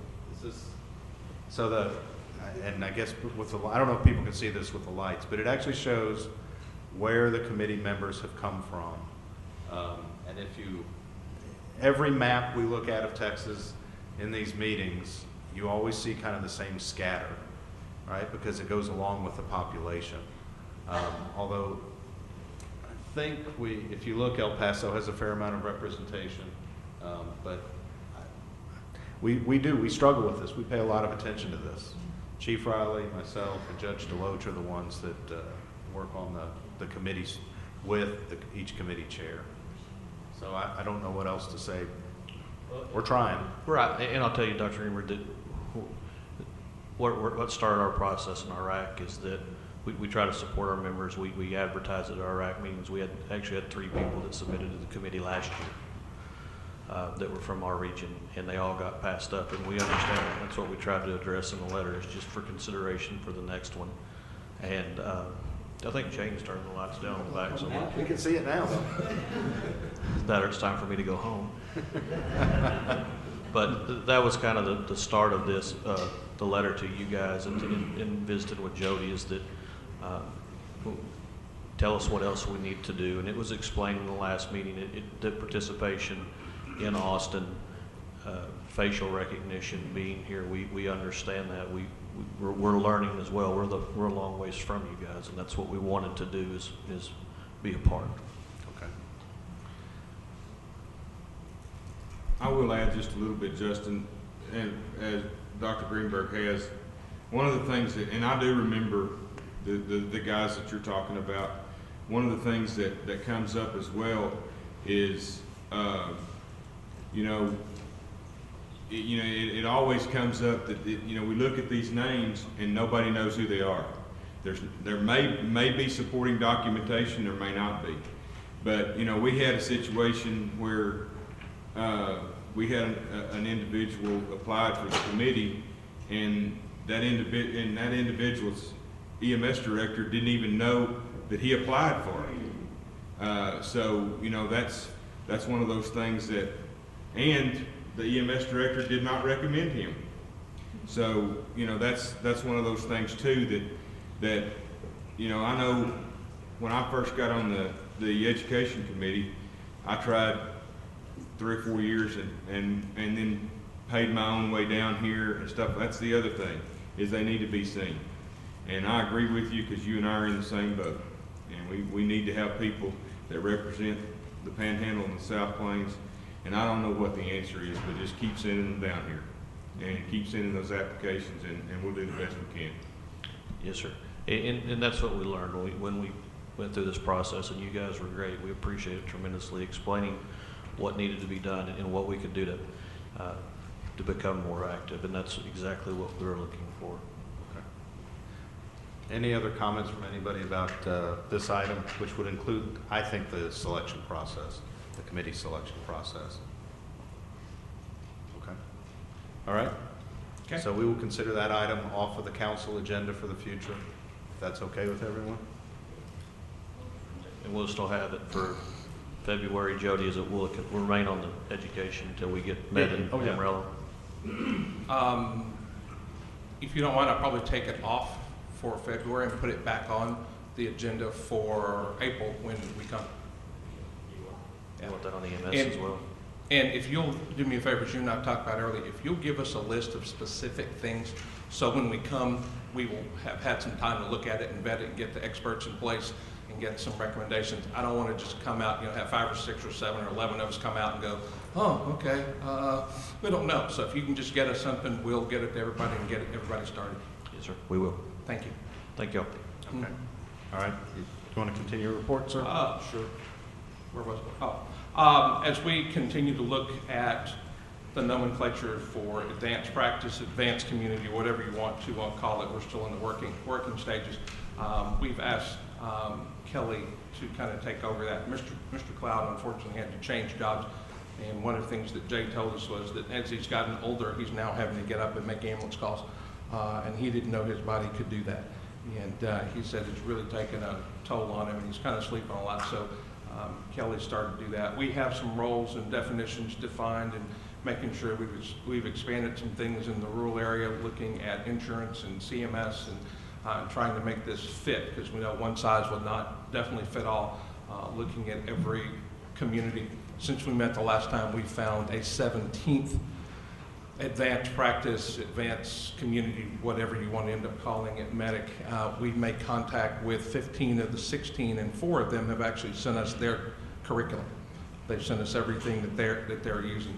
The basic thing the committee's working on now is just trying to set a base to find out what everybody's doing. So if everybody's doing the same thing, we know this will be done on a local level. Item 5 was to review the 2014 state strategic plan. I believe I sent those to you the last meeting in that document that I wasn't here from. Remember when I kept emailing you 4 and 5 times? Yeah, it's in there? It's in there. It's in there. I'll send it again. Please, yeah, please do. Okay. I must have glossed over because Dr. Eastridge and I did not have it. Sam Vance was very nice to present some pediatric information to us. One of the things that the committee wanted to do was every time that we met, find some new tool, whether it was online or something that we could use. And Sam was nice enough to bring us something called realdx.com.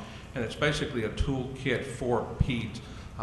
It was a very quick 3 or 4 slides, but it was certainly enough to get a lot of people interested to look at this software to say, here's just something else. Here's another way that we can start to educate people, which is one of our goals, is that every meeting we find something to present. And this was very, very new, so it's not like something had been out there a while that we had missed. And I really, really appreciate him doing that.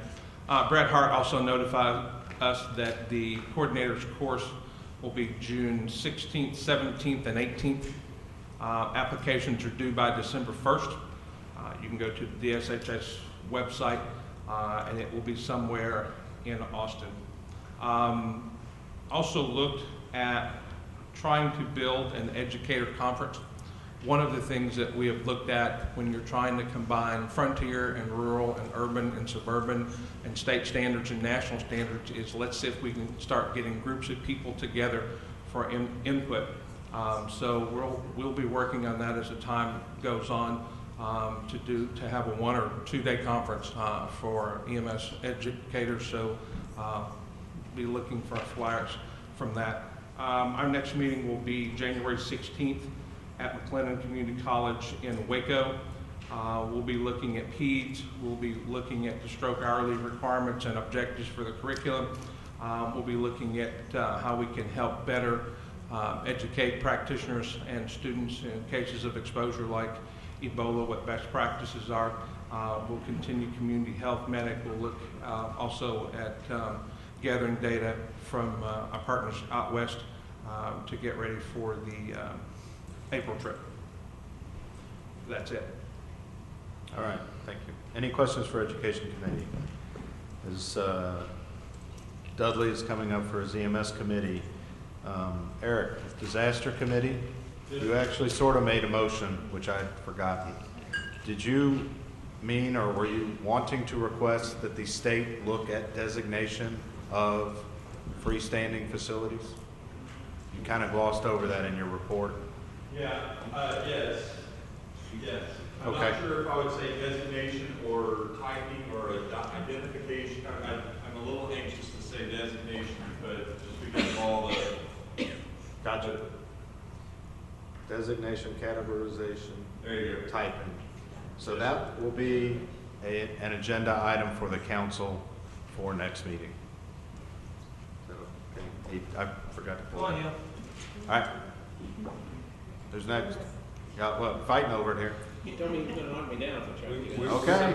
We work on a wrestle. Okay. We'll watch. It's not on the agenda, but go ahead. 5 minutes of chair discretion. Trudy, I just want to make sure, that was, we're going to accept applications after December 1st for the coordinator's course. It wasn't a deadline. I'm not sure which, I might have heard it wrong. I'm sorry. We're going to be accepting the applications for the education coordinator course after December 1st. The deadline's not December 1st. Okay. Okay, All right, sorry. the course isn't. Sorry. Yeah, Thank that's you. all right. And I just wanted to update the GETAC on the AOR course that we just had completed 2 days ago. We had over 200 students in the class.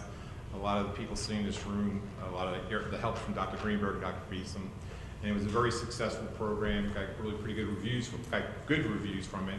Learned a lot from it. But I wanted to just make sure you knew that it did happen, and it went along well. And how many attendees? I think it was 206 to be exact. Wow. And what do we think the denominator is? 206 out of how many potential? 950. 950. Wow. Yeah, that's not exact. 950 enrolled service. About a third of that should have been required to take. Yeah. So it would be somewhere around 300 to 400 people would be required to take it. When you think about if they're a government entity, they were exempt. If they were an AOR, an administrative record on September 1st, but had 8 years of experience, they wouldn't have been required to take it either. We had a really good match in the room. About 6 of the people are not associated, are not currently AORs. They were taking it for the knowledge. And there was some government entities that were in the room were also there for the knowledge. Okay. That sounds like a success to me. It was great. You have a question, sir? I do have a question. I understand that there was some discussion, and I wasn't there, so I'd like clarification. There was some discussion that potentially after this initial offering that somehow it was going to be pushed out to the regions. Do you have a vision as to the next time that you're going to offer it, whether it be centralized and assure that the high caliber of a class that you were able to do and facilitate, and I applaud you guys for that. I know Kelly worked on it as well. Can you kind of outline what the next natural progression is? It going to be every 6 months? Where is it going to be centrally located? Those kind of things. So at this time, there is no schedule for another program. We got to look at what and see the reviews from this program, what worked and did not. There has been one education institute that submitted a course to us that looks really good, an outline plan and a PowerPoint presentation that is just under review, but there is no plans to go anyplace else at this moment until we get the reviews and see where we're going to go. The long-term plans is to have other programs obviously offered throughout Texas, and with a lot of input from the office. And I would like to, Joe Schmieder would like to move this to an online program similar to what we did with the medical director's course. But that's probably a couple years away. We got to get the initial pool of people taken care of first. Thank you. And we appreciate all the work you've done, Joe. No problem. It was the whole team. All right, Dudley, come on up. You're winning a lot, though. I could mention some golf things, but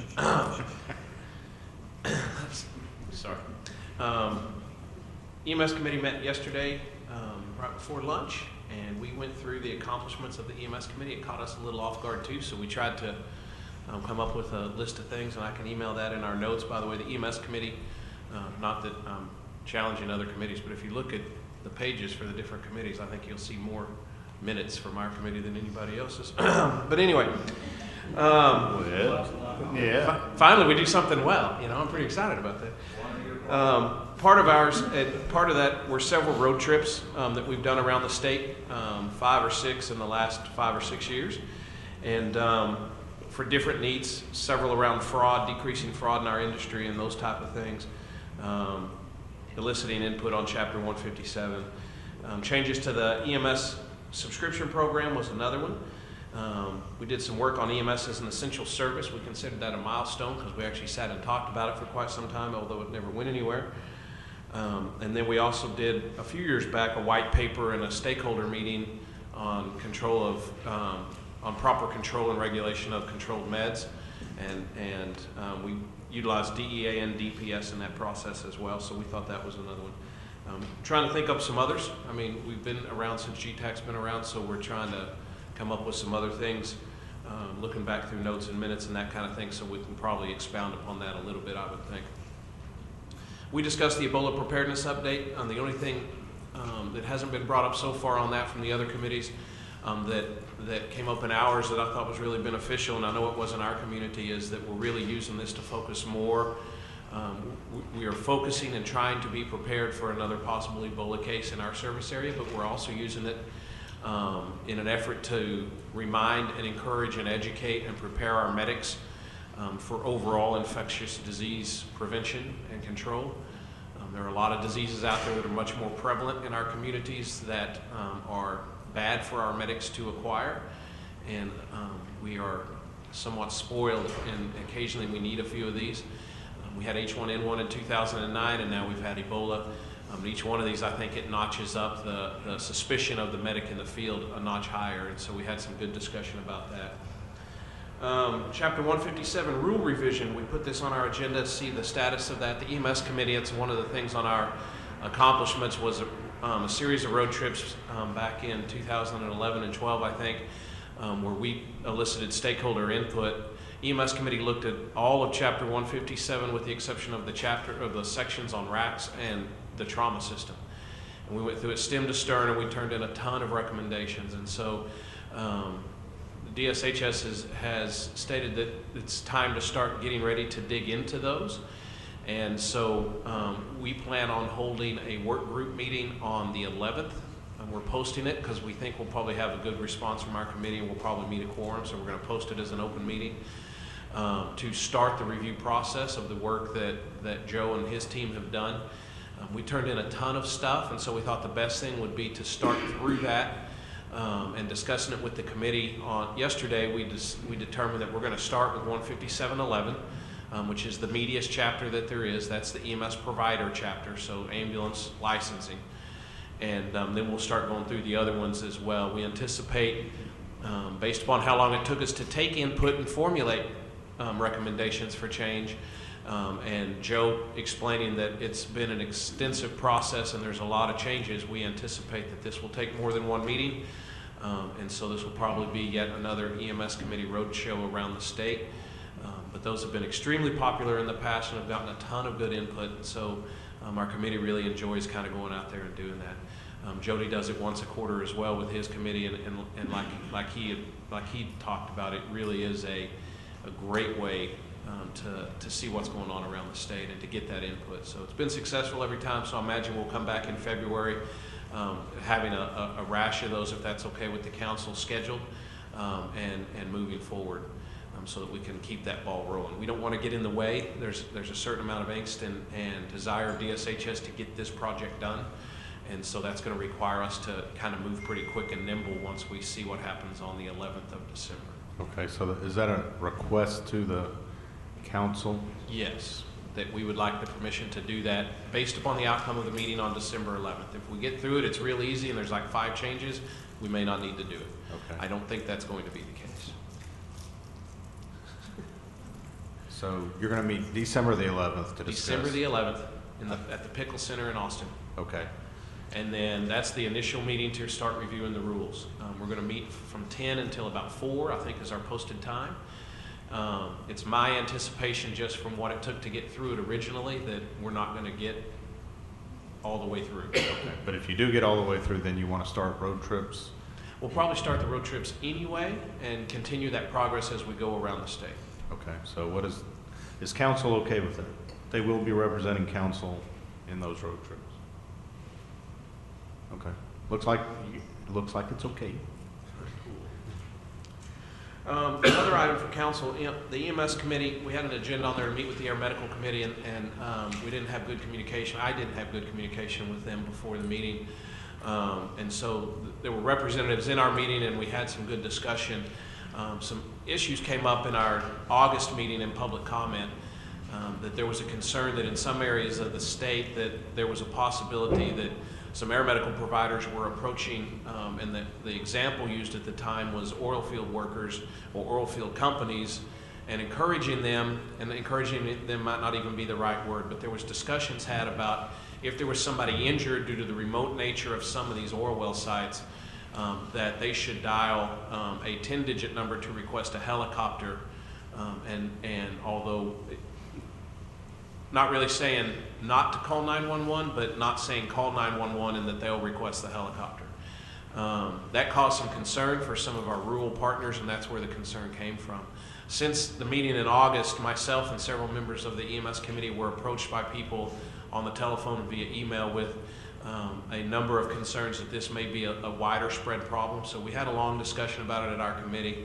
And what we'd like to do is two processes. One, in the interim, until we can get a work group together and look and really dive into this to see how deep this issue is and if there needs to be some rule changes, or if there's a possibility for rule changes, if they're in the purview of DSHs to do that, regarding calling, not to steer people away from the 911 system, but to rely on those PSAPs to make the right notifications once 911 is dialed, is to ask the RACs, first of all, to start working in their air medical provider groups that they all have, to start discussing this locally in each region to see if it's an issue in their region and how they can address it locally if it is. And then we would like to ask the council permission to appoint a work group of EMS and air medical providers to start reviewing this. Mr. Schmieder came up with Director Schmieder, pardon me, came up with a good plan about trying to seek out if there's any data on this. Is this just one or two occurrences from maybe a misperception, or is this really a little bit more in depth? And so the RACs can help with that as they start those meetings, but then the work group works through that and then comes back to EMS and air medical so we could make recommendations to the council if we think there needs to be any rule changes to help alleviate that if it really is a problem. So that's a request for an future agenda item for the council. If you look at item number 4 on EMS, would your item be discussion and possible action regarding air medical programs that may be engaging non-EMS, non-hospital? Can we pull that out of your agenda for the council? I think what our request is for the council to appoint a work group of air medical and EMS committee members to examine what you pull out of our current agenda, item number 4. Okay. We'd like to do that as we'd like a work group to start diving into that and trying to find data and really see the extent of the problem. Okay. Is council okay with that? All right. Looks like we have agreement. Also, but for the next GETAC agenda, if you can put this item on as a separate agenda item so we can discuss it at the next council. You can give us a report now, but we can't really go forward on it right now. So. And the other piece is in that work group, and this will be up to your committee, Dr. Greenberg, but we may want to have, or I guess Dr. Beeson's committee, but we may want to have medical director participation in that as well. Certainly wouldn't shy away from it. But I can't discuss it. You should, but I can't discuss it. Oh, come on. We could do a series of winks and nods. So the request is that also go on the medical director committee agenda. Yes. Right? And the medical director representative be part of that Work group? Okay. And so anyone, air medical, EMS, medical director, does disaster preparedness have a dog in this fight? No? Okay. Does council feel like any other they would like the input of any other committees? All right.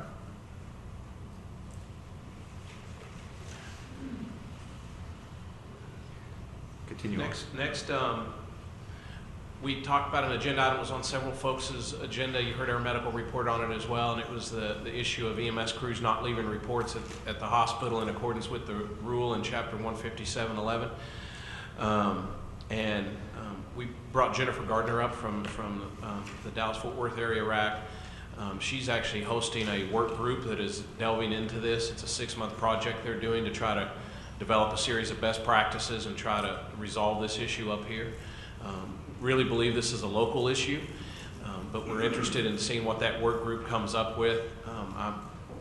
I'm fortunate enough to be included in the activity that they're doing, and so I'm able to see their minutes and the work that they're doing, and they're really making good progress, and they've got participation from hospitals, EMS, medical records. I mean, it's amazing the folks they got that are participating in that. Jennifer, I know, would be more than happy to come give you guys an update on that. I think that may be an agenda item for y'all to do later. It is an agenda item for today. Okay, and So actually, I'd like to go ahead and open that agenda item with you there. Medical directors discussed it, as I know trauma services did.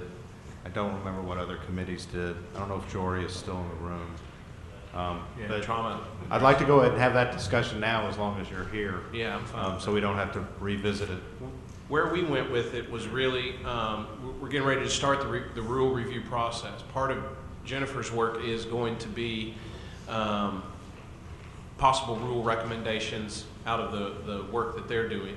And so since we're starting that, the EMS committee felt that maybe we should carry this forward and continue to see the work that she's doing, start to look at the rule suggested changes that DSHS has made, and see if there's something that could be done there in rule.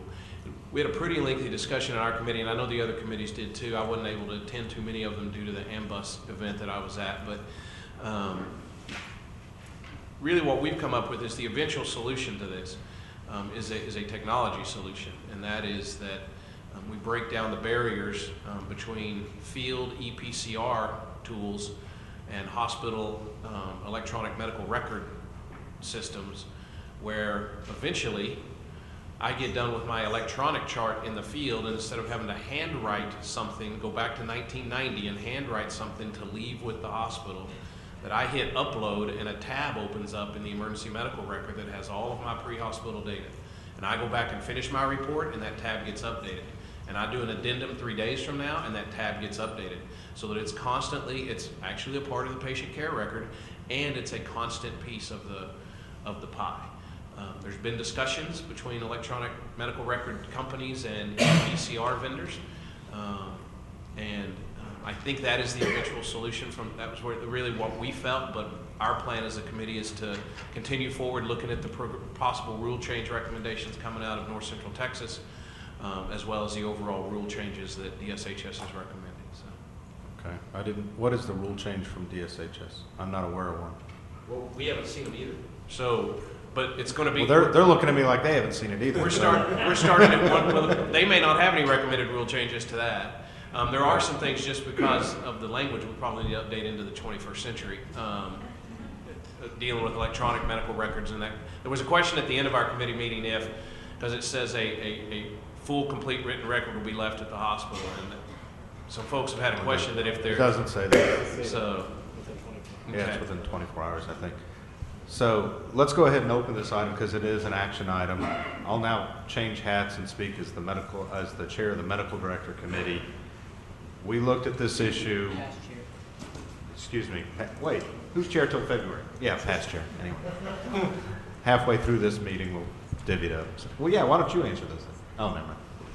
So we looked at this, and if you look on guidebook and go to the medical director committee, there is a position statement from the Emergency Nurses Association that the medical director committee reviewed and endorsed to be adopted by the council as our policy. Medical director committee felt that position statement plus the current rule was adequate to address the problem, that the problem is one of enforcing the rules, not a lack of the rules. I know trauma system discussed this. I'd like to call Jory up and see what her committee came up with, and was this on any other committee agendas? No. So when I was going to do my report, our recommendation is that the council adopt the transfer of patient care between EMS providers and receiving facilities.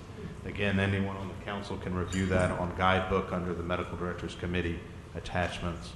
What did trauma systems come up with? We had a very brief, boring discussion about this. 2 hours or so? The recommendation was, again, I think Joe finalized the discussion and to just follow the rules, but I think there's some great points that have been brought up, is that we are in a different world. There is electronic systems, You know, there's two ways to get the EMS record. One is you get it when you're taking care of the patient, whether it's electronic or written. That's what started the discussion. And then the retrieval, when you're trying to do something with your registry. So there's no issue with the retrieval. Everybody's pretty comfortable with that, or they have a process, or they're developing a process with it. So the real focus is, somebody just brought a patient and I'm looking for some type of document. So we know there are issues. I'm happy to report that we get that 98% of the time. We've worked with the Dallas Fire Department. We really don't have any issues. But there are some that are still out there. So I personally am going to go to Epic as soon as I get home and say, why can't we create a system to help with this process to get it into the electronic medical record? I think that there's many people who want to see something more electronic happen. We're all 100% for that. What we were concerned about in the trauma center is that if I'm in a patient's record documenting and they tell me that I can get it out of another database, I have to shut down that record and go find somebody to bring that database. Some facilities can do that fairly easy, some cannot. So the bottom line is, how do we make sure that at the point of patient care, we can get that record? So that was the real focus, is that's what we are critically looking at. So I think electronic system is the best way to go if we can figure out how to make that happen and work with the EMS providers and the hospital electronic medical records and create a bridge that you can do that. That's the best option for all of us. So, go ahead, I'm sorry. So this policy statement from the Nurse Association has physicians' involvement in the SIMSO. There's multiple, and this is more about handoff. Right. Yes, it talks about documentation in there, and I realize the point is leaving a record. Right. But it's really the whole process of patient handoff and the safety associated with that. Correct. And it's even more difficult in EMS. Remember, we're an independent practice. I mean, you're out there by yourself taking care of a critical patient. There's nothing written, there's nothing typed, there's nothing done at the point of handoff. So I think what we really need to look at are the processes at a higher altitude than diving down in the grass. And I'm sorry, Dudley, there's still a lot of people that use paper because that's all that's available.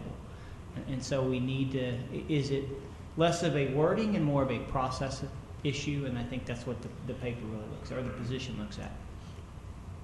Thank you. So did your committee think there were any deficiencies in the rule, and did you consider this document for the position statement? We did not look at that document in the Okay. committee meeting. Most of us looked at it before when you sent it out. So the committee didn't actually discuss that document, but I will tell you that I don't see Joe in the room, but Joe's right here. What? Finalize the statement. He's the one back there. Finalize the statement. So this has been discussed not just in Texas, but nationally, as you all know.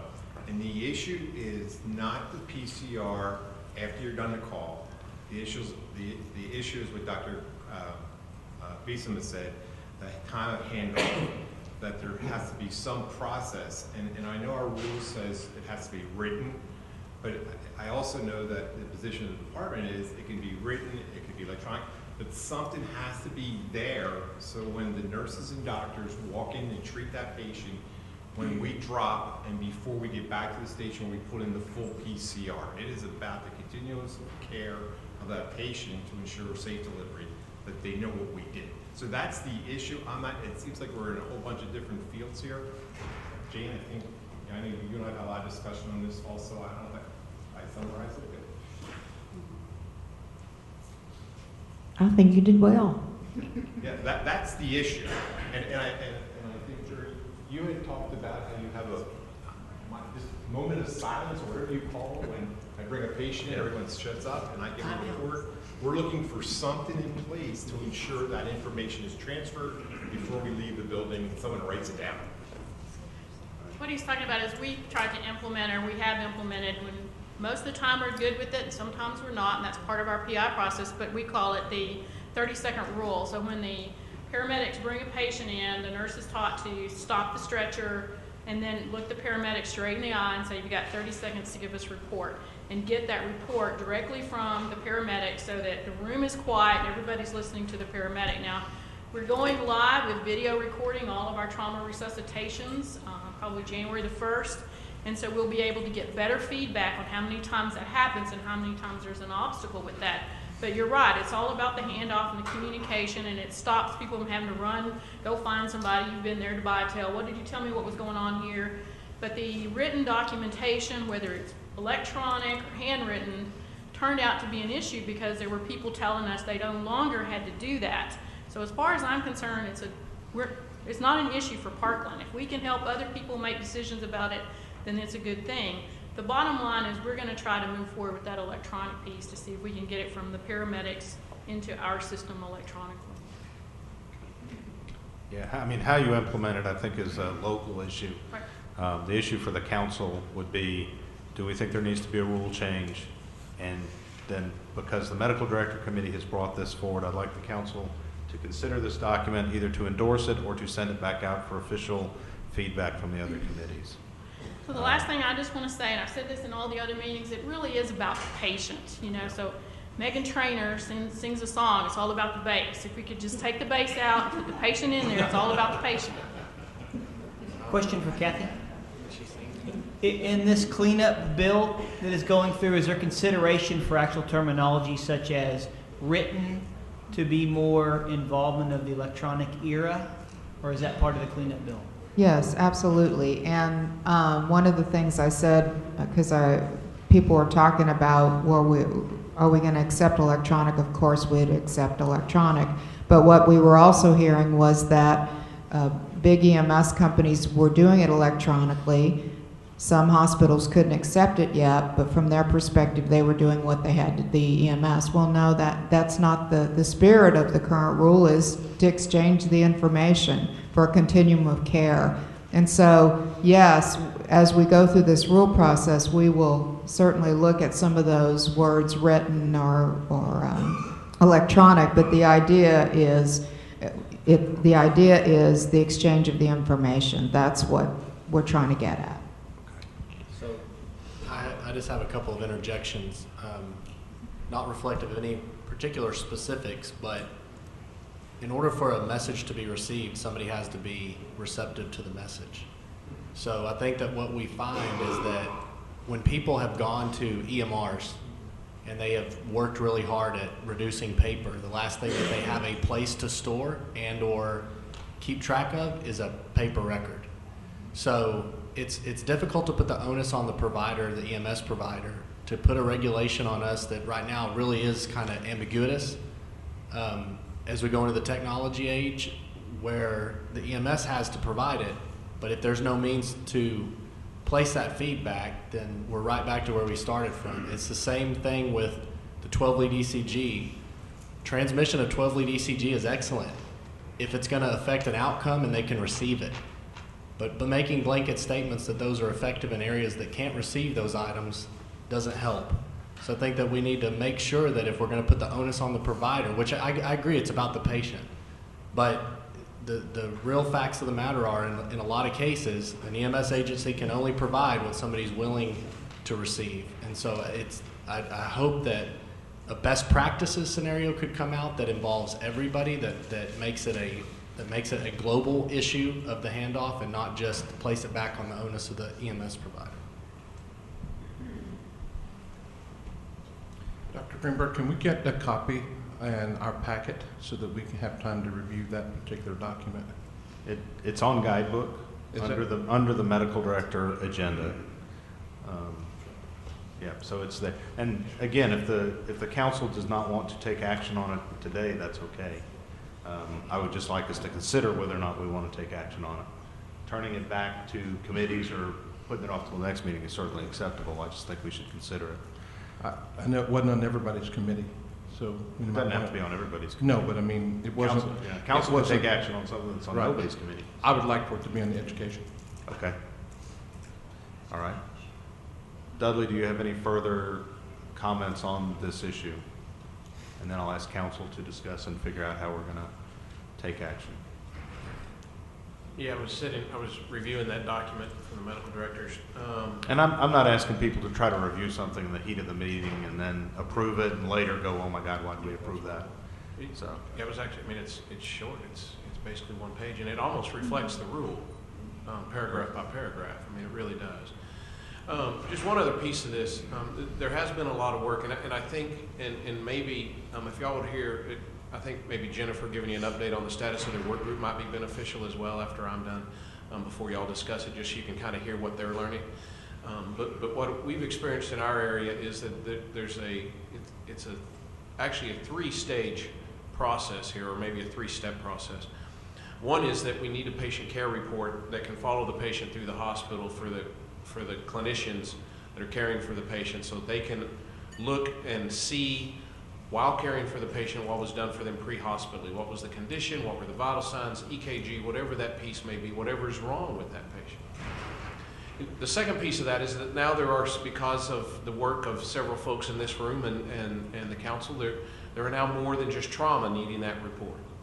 And so after the patient is done and they are healed and they're back in the community in a functioning, high capacity way, now we have to extract a lot of data and put it in a database. And so there's a need now for an entirely different level of report, which is really the complete report, because they have to get really odd things off that report at times. And so that's the second step.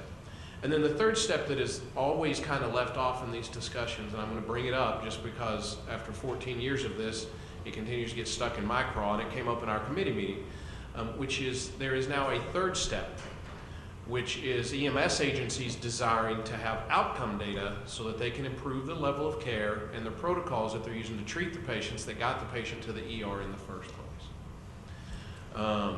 And so as this moves forward and as we look at making recommendations, I think it's important to remember we've got to get something in the hands of the clinician every day when they're in there checking on the patient, and we've got to have something at the end for the registrar. But we really need to make sure that as we go forward and we're making recommendations and we're adopting things, that part of that adoption should be the fact that there needs to be the 180 degree on this, and that hospitals need to start being compelled to develop methods and ways to share that outcome data back with the pre-hospital agencies so that they can then use the data. For years and years and years, it's been give me, give me, give me. In our region, every trauma coordinator, cardiac coordinator, and stroke coordinator can log into our EPCR system and pull any report of any patient in our EPCR project that has been brought to their facility at any time. They can log in as soon as it's finished and pull that down. They have that capacity in-house. Yet we don't have the capacity to get outcome data without emails and phone calls and waiting and begging and pleading, and it's only on really the high-risk crash burn patients, which are usually the ones that will QI it on our own anyway.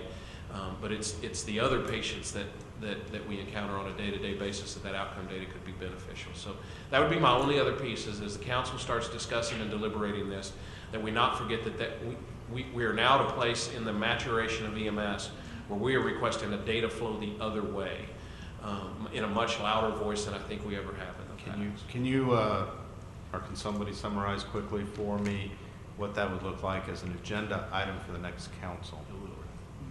Patient outcome information. Patient outcome information from... Yeah, take the, leaving the report at the hospital and add to the end of it to include patient outcome information returned to pre-hospital. Patient data. Yeah, patient outcome. So patient outcome information. Or patient outcome data back to the transporting provider. Do you have something there? Patient outcome data. Back to the provider. Back to transporting provider. Yeah, transporting provider. And again, I'll just say, if y'all like to hear from Jennifer, her group's done some good thing. I think they've learned some things. She can probably sum it up pretty quick and let y'all debate what y'all want. Yeah, we will. I just want to make, we always have good discussion, but then we kind of miss it for the next council, and it goes on for 3 years, and we've never actually deliberated it. So, we forgot something. Jennifer. Thank you, Chair. Thank you, Committee or Council.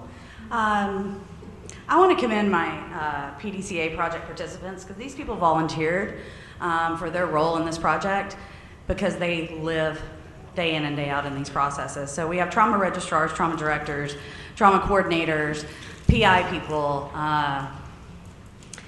Gosh, well, we didn't get any doctors in there, did we? Why? I invited them. I invited residents and doctors. Oh, did you want to come? We have 3 more meetings. You're welcome. Can anybody stand up who's attended a PDCA project meeting? Can you, I'm terrible at acronyms. Tell me what that means. PDCA, Plan, Do, Check, Act. It's a Deming process. Okay, and Thank you, guys. so say, okay, you're not allowed to use any more acronyms. You have to use all words. It's the acronym world. Okay. No, yeah, I know, and that means nobody else can understand what we say, so. Right, so Hope we've so. had, well, why I developed and suggested this project was because everywhere I went and I knew that the chief meetings they were having the discussion, and at the biotel meeting, and at the zone meetings, and it was overwhelming our committee meetings. And I said, guys, there's a problem here. After the first GETAC meeting, I knew there was a problem. That's still talking about it in Austin. I said, let's do something about it. Let's have a project. Recommended in July 31st in a strategic planning meeting for NICTRAC. They accepted it, so here we are, 6 months project, get everybody's brains for about 2 hours a month. It's been a really good turnaround. We've talked about workflow, we've really delved into the rule. We do know that we need that verbal. Our goal for the project is 100% of the time there will be verbal handoff at bedside during patient handoff. There will be that verbal communication. 90% of the time, a paper shortlist or an electronic preliminary draft report will be left at the facility, and 100% of the time, the full complete patient care report will be left in paper or electronic format with the facility.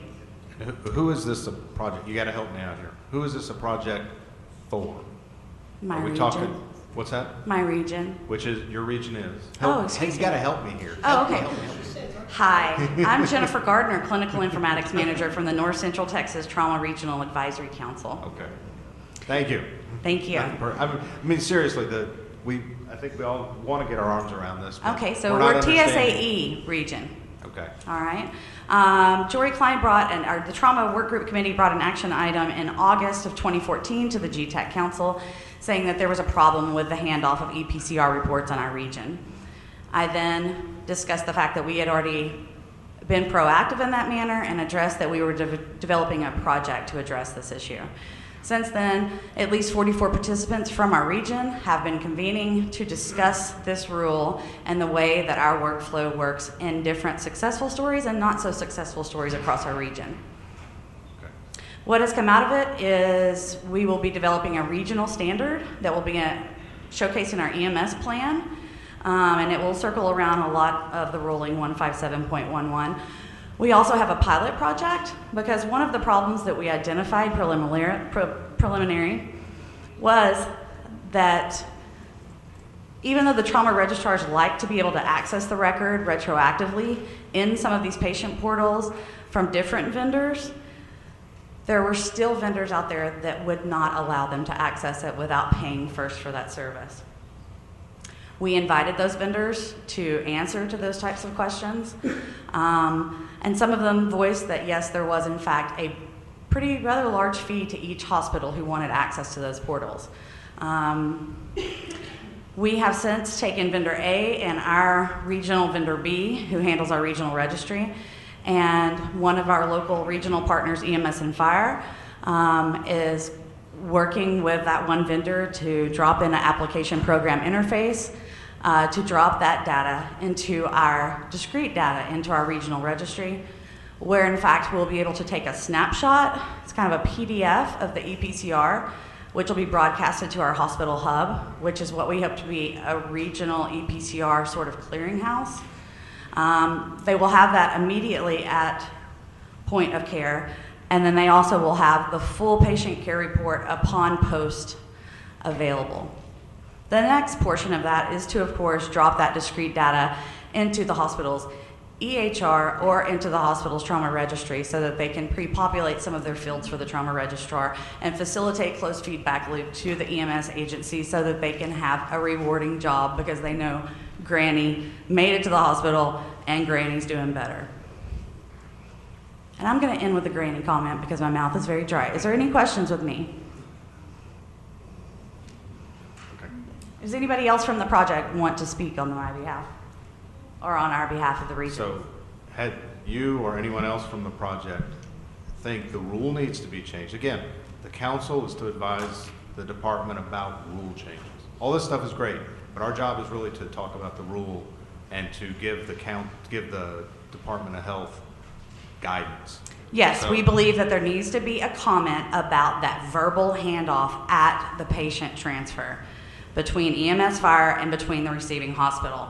Similar to what Parkland's doing with all hands on bed, discussion of that patient. That verbal handoff is not discussed in the rule currently. I think it is. Well, I think it is vague for appropriate reasons. That's my personal. The second part is on the abbreviated written form. We'd like to have, what y'all have already discussed, is that clarification of the electronic handoff. Okay. I believe Joseph Schmitter has already spoken to that. Yeah, it sounds like the state feels that electronic is written, and I think you could, look in a dictionary or find that electronic, a permanent record is really what they're talking about. Mm-hmm. So I think that counts. Have you or any of the members of your committee had a chance to look at this policy statement and see if it is appropriate? No? Okay.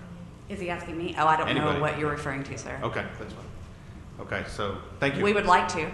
Thank you. Thank you. So now I'm going to open up to council for discussion. This is agenda item number 2 for action. So my question is, we all want to go electronic. We love electronic. What percentage of the EMS agencies in the state actually are electronic? I know in West Texas, not all of them are. Some big ones actually aren't. Who would have that answer? Probably no one. Nobody. Yeah. And that's be a hindrance. So I think that that's possibly a question that could be asked in a provider's license packet rather than asking me my address 19 times. But I could say that the electronic patient record, okay, that committee in the EMS committee brought up that they thought that the next business day for the transmittal of the final record was appropriate. And so we need to me, you have to have a delineation between if you're going to allow the final patient record to be the written record, but then you're not going to make it until the next business day because of some IT jargon issue, then we've really got a disconnect with what we're trying to do. So as far as this agenda item goes, there's got to be clarification of whether we're talking about the actual handoff documentation, useful information, or are we talking about the final disposition of the patient care report? Because the rule only deals with, and maybe I'm wrong, but the rule only deals with the final disposition of the patient care report, right? It does not. All of it. Yes. It deals with all of it. And we missed computer generated. We missed, where is it?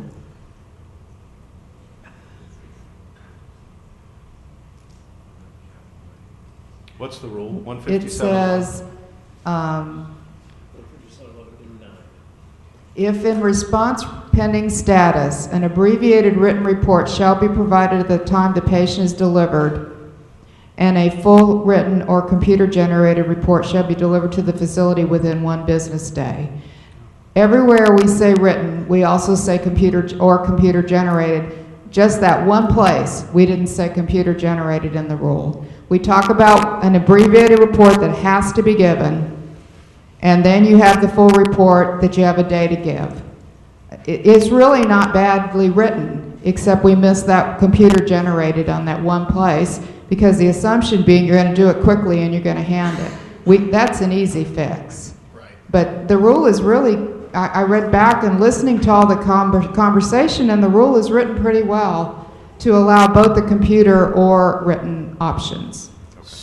So Kathy, to what Droy said earlier, some services have their final record on a cloud available to that facility, but that facility has to go out and get it.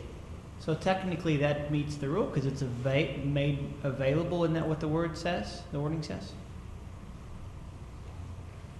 Or deliver, I forget what you just said, I apologize. It's delivery. I think it's delivery. It's delivery. Deliver. So delivered where? I think that's going to be interpretive. Right. Which is, I think it should stay interpretive, personally. Shall be delivered to the facility, it says in the rule. Okay, thank you. So I'll ask again, does anyone think the rule needs to be changed? I'm hearing not. Does anyone on council think the rule needs to be changed? Okay, next. I would like to ask something though, a couple of things, or make one statement. Since I'm representing the rural hospitals, you know, we're mandated now to have electronic health records, and they're not developed. They've been pushed on us too quickly, and you know, we'll have to have interfaces to work with the EMS records and so forth. But we're moving that direction. But what I'm hearing and what I recall from our last meeting is a functional issue, and I'd like to know, has there been input from other areas of the state other than the one area that you referred to, Dudley? Have y'all gotten input from the other areas of the state and from the different levels of hospitals, the communication issues that have been referred to? I want to make sure that you're getting the information back that you need to. And if it's an issue with hospitals, then that's an area we can address, and we need to. So, to answer your question, no. Those who attended the EMS committee this time and back in August provided comment. We did get hospital comment in both of those meetings, and EMS provider comment, but we've really not, it's not like we've sent something out to the RACs and had them discuss it or get that thing back. Now, I think several RACs have brought this up as topics because of the level of attention it received in August, but I've not been made aware of any of that feedback. Okay. Chairman, the only thing that I would say that could improve on the rule as we move forward in this culture of safety is that specific wording related to that verbal handoff, possibly the information that must be included in that verbal handoff. I mean, in this paper it says information required for optimal care of the patient, but I know there has been some national moves and discussions about mnemonics of verbal handoff, and so that there's consistency throughout in verbal handoff. Could you take the highlighting off of that? Yeah, can you remove the highlighting? If you look at B, is it B? The report shall document at a minimum that lists, it has that list, and so y'all can look at that and see if It is, it's above, you have to keep going. Where does it say add handoff? It's up at the top, isn't it? it's B. What is included is B. Big B there. A third of the way down. The report shall document at a minimum the patient's name, patient's on arrival at the scene, pre-hospital care provided. Lowercase m, portion 9, maybe on the next page. Status of the transport and include signing signature response to the report.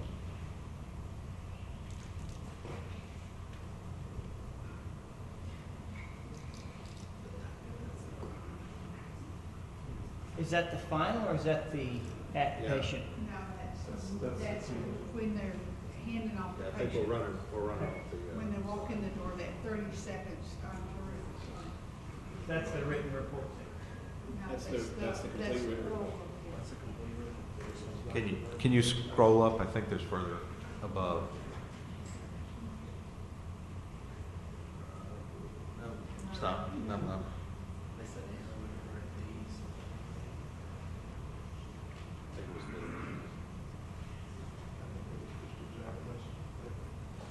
Commissioner Perkins, are we at the right part of the rule?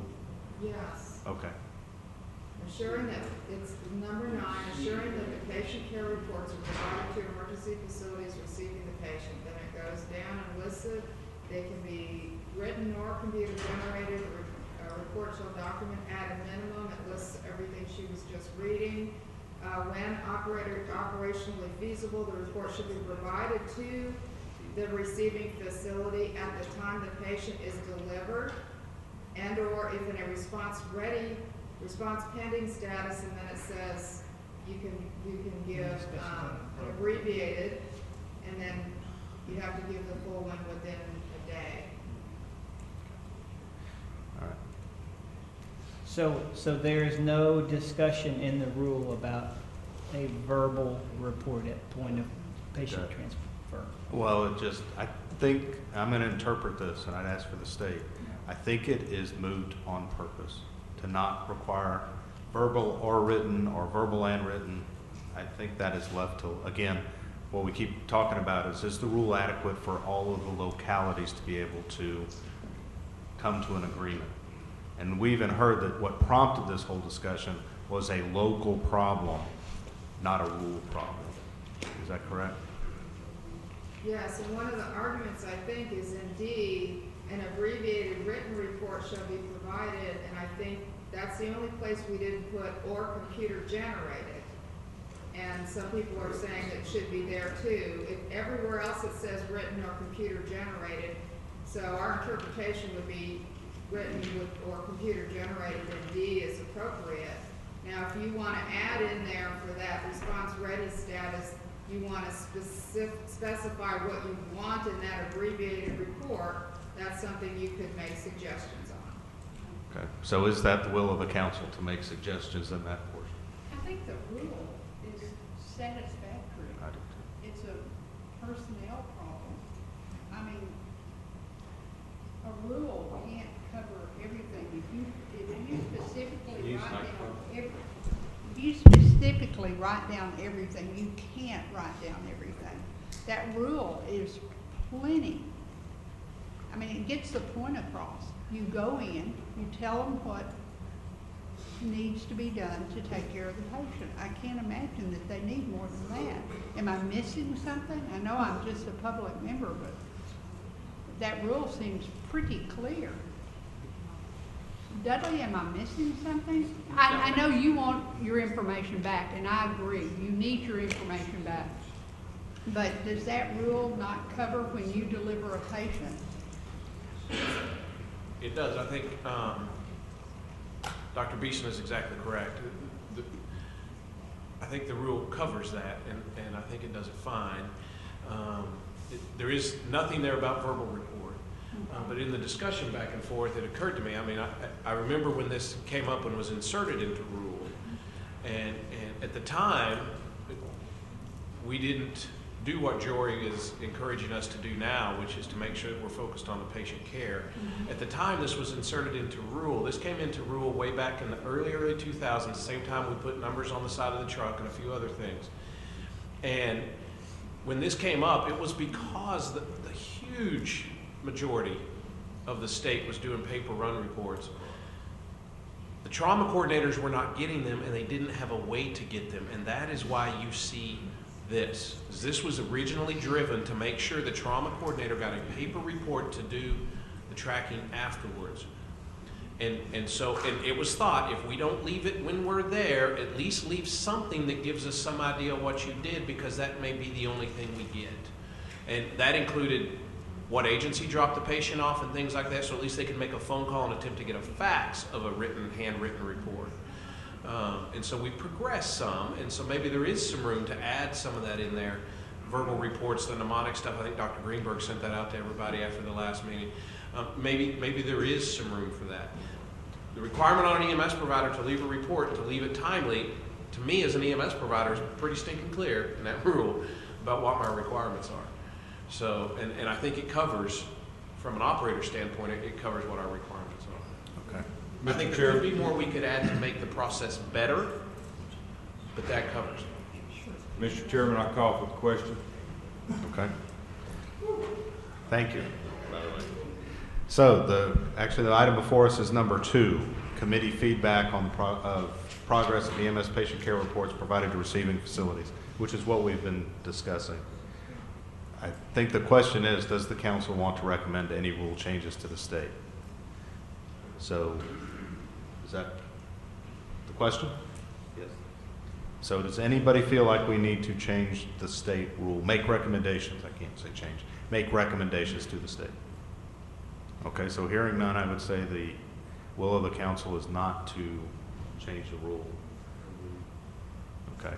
Along with that, as the medical directors committee has deliberated and sent forward the policy statement, transfer of patient care between EMS providers and receiving facilities. I think that falls under the same categorization. Again, I'm not asking for a quick answer. would the council like to consider this now, or would the council like to have this on the next agenda? I think it has to be on the next agenda because this was specific to the TAC code and this is different. Okay. Yep. So is the council good with having that go forward? Does the council want input from any other committees? I think, actually, disaster didn't really give us an answer. Does the council want input from other committees, or are you comfortable looking at it ourselves? Do we need, I mean, it says committee feedback. We've had committee feedback from EMS. Were there multiple? Yeah, medical directors. Right. Medical director, our feedback was the rule is adequate. We like this policy. This policy statement was on the medical directors committee. And let me remind you that you are going to see this again. The rules are going to come through your committees, all of them, and then the rules are going to come back to GETAC again. So this isn't your last time option to give feedback on this rule. Okay, so next time it'll actually be council feedback, not committee feedback. Well, no, this is for council. Well, yeah, this is committee feedback. Right. But the council can take action on the committee feedback. Right. If you look at the way the agenda is written, we can take action. Right. So I would like to take action on number 2, and so it's not on our next agenda, because we know how things live agenda to agenda. Is anyone uncomfortable with that? I think it's going to have to be on our next one, right? No. Yeah, what are you talking about? Versus the state. Right. This, are we going to bring this one back again? Are we talking about bringing? No, number 2, our agenda item number 2, I think we've decided we're not going to take any action. Okay. The action is to affirm the current rule. Right. So the next item is... But when the rule comes back, as Kathy said, we'll review that. Right. Okay. That'll be a different agenda item. So, and it sounds like the will of the council is to consider this the policy statement separately on the next council agenda. Do we want feedback from any other committee on this policy statement? Nope. Okay. Got that one? Excellent. Do you have more for EMS report? No, I was just going to rush up and the next item. No, we're done. Unless there's any questions on anything else, which I really seriously hope there aren't. Thank you. All right. Next is Injury Prevention Committee, and I will remind everyone on the council and in the audience that we've already done several of the action items as we've gone through reports. So we're not as far behind as we think, although I think it's the second quarter. Go ahead.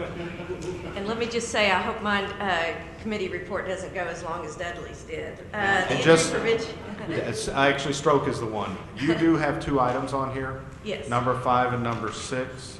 They're position statements. Unfortunately, they were not put on. We did not have them as resource documents. I do not think the council has had a chance to look at them, and they are lengthy. So go ahead with the report, and I'm not sure we can take the action we want to. Okay.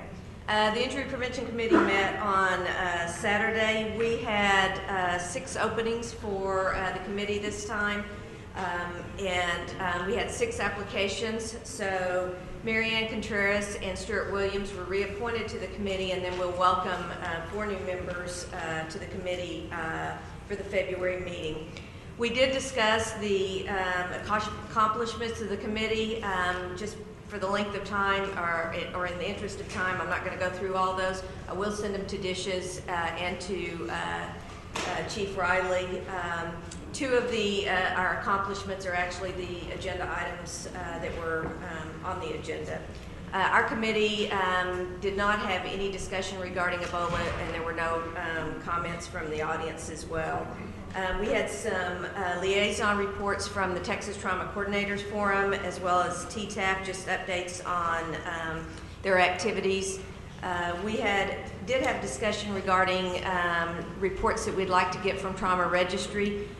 Visited with Dr. Drucker, and I am going to follow up with him on providing samples of the type of data that we're looking for and things like that, as well as a request that we made to the Trauma Registry a year ago.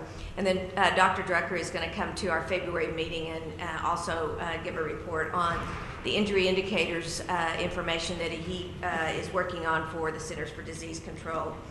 Our committee did provide goals, objectives, and strategies, updated goals, objectives, and strategies for the trauma and EMS. And you were first by a long shot, by the way. Congratulations. And so we're going to wait for feedback from the council regarding, we'd like to start planning for 2015, but we want to hear back from the council before we do that. There were several public comments. We had an update on there is a website, kind of a one-stop shop for best practice, evidence-based policies for the prevention of injuries and violence. It is now live. It's injuryfreetexas.org, and it's Injury-Free Texas, all spelled out, not Texas abbreviated. There are the University of North Carolina Injury Prevention Research Center developed this for us. It is developed with Texas-specific information. There are some places like suicide, concussions that have not been completed yet, so there are placeholders for that. There was some public comment asking if we could add some information and resources regarding military and military returning home with PTSD, and so we're going to do that. We had some other updates regarding Colin Crocker said that there would be, his area is working on an annual report from EMS and trauma, and that it will be released sometime in January, so we're looking forward to that. There were some other public comments regarding the development of like an ATV video. There is some of the areas are working also on bicycle helmet, and there was some public comment update on the texting and driving bills that have been introduced. And then we set work day meetings for 2015. They're going to be January the 30th, April 24th, July 31st, and October 30th. Location will be determined. There will be, unless you want to hold over the items 5 and 6, there will be no other agenda items for the council for the February meeting. So for the council items, number 5, number 6 came from the injury prevention. They were not put onto the GETAC. They're on the agenda, but they weren't listed as attachments. What's the will of the council? Do you feel like you've had an opportunity to look at them? And I'll ask the committee, is there an urgency in us approving these? I think we had hoped to, particularly with agenda item number 5, we were hoping to, we have an evaluation of that document planned, and we were hoping to gather some information at the February meeting, and so we would just, if the council doesn't approve it, we can't release it, and it needed to be released before the February meeting so that we can start. February meeting of who? What we had planned to do is poll TTAF and TTCF on their thoughts regarding the document. Have there been changes made and things like that? And so we were going to do that at the February meeting, follow up at the May meeting, and we're just going to try and track and see if there are changes to hospital-based injury and violence prevention programs based on the document. So if the council doesn't approve, we will need to wait until the May meeting to start that survey. What's the will of the council on that? It sounds like you want feedback on the document, but if you get feedback on the document, you change the document, we're going to have to look at it. We're actually not going to change the document. What the evaluation will be, because there was a period of public comment, and so it's been open. We're just waiting on the endorsement from the council before we release it. The evaluation that we're going to be doing is to see if there are changes in hospital-based injury programs as a result of reading the document, the components that are listed, getting training for their workforce, their injury coordinators and things like that. So the document is final, pending your endorsement. Okay, so the feedback you wanted was if it had any effect. Right. Okay. We're trying to document impact. Okay, so item number 5 is actually a fairly lengthy document, 36 pages. I doubt any of us are going to read the whole thing anyway, but what is the will of the council on considering it? I glanced through it yesterday or this morning, and it looked okay to me. So was there any contentious comments from public? No, there wasn't. Was there any comments at all?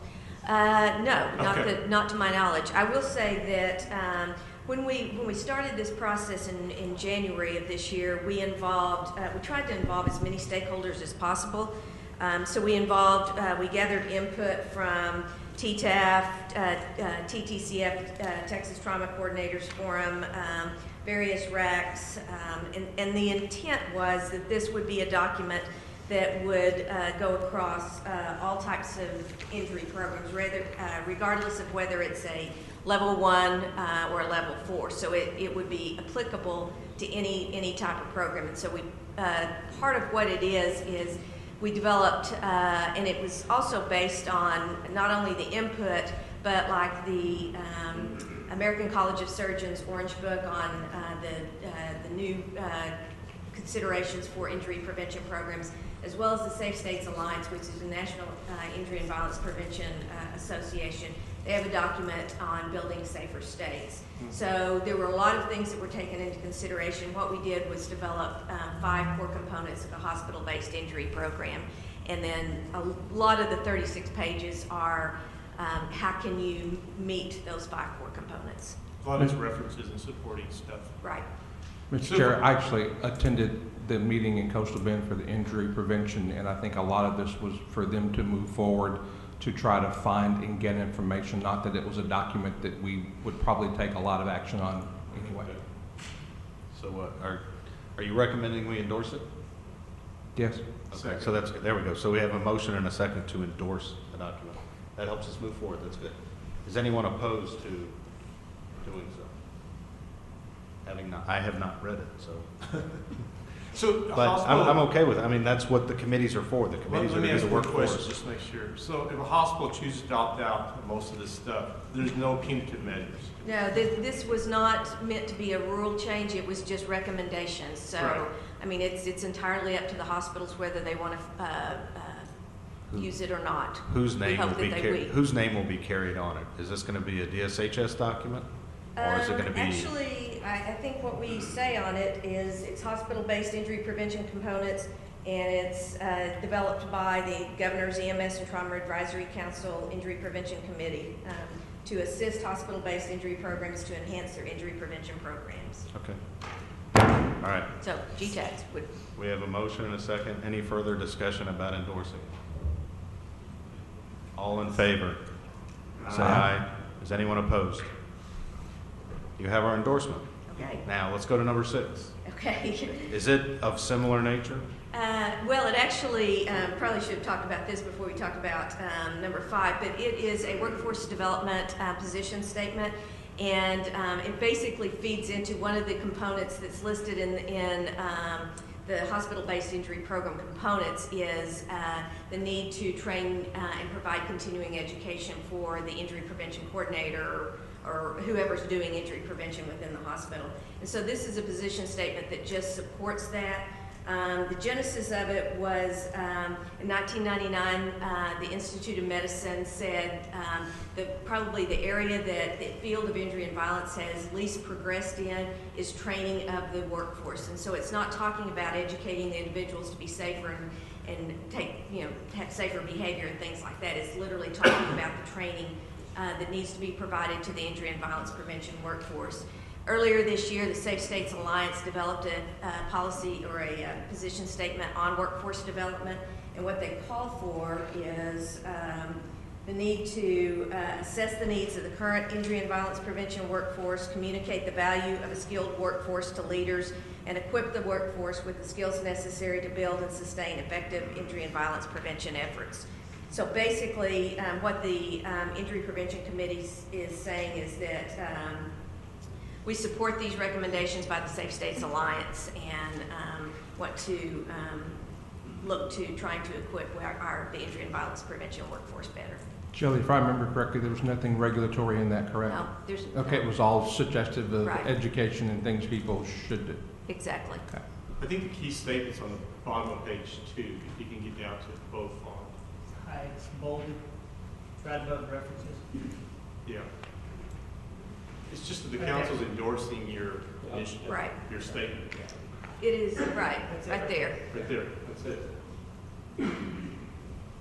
And And if you scroll up a little bit, you'll see what the Safe States Alliance is recommending, those three things. I move that I move that the council endorses the Injury Provisions Committee's position statement. Second. Motion and a second. Further discussion? All in favor? Aye. Anyone opposed?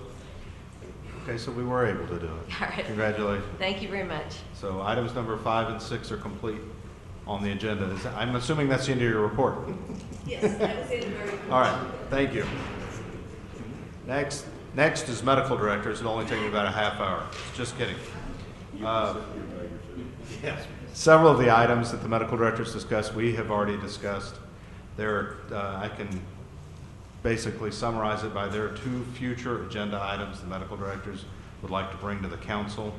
One is a discussion of a templated medical director provider agreement, somewhat similar to like a first responder agreement or a mutual aid agreement, something that the state would help to template to help providers and medical directors better define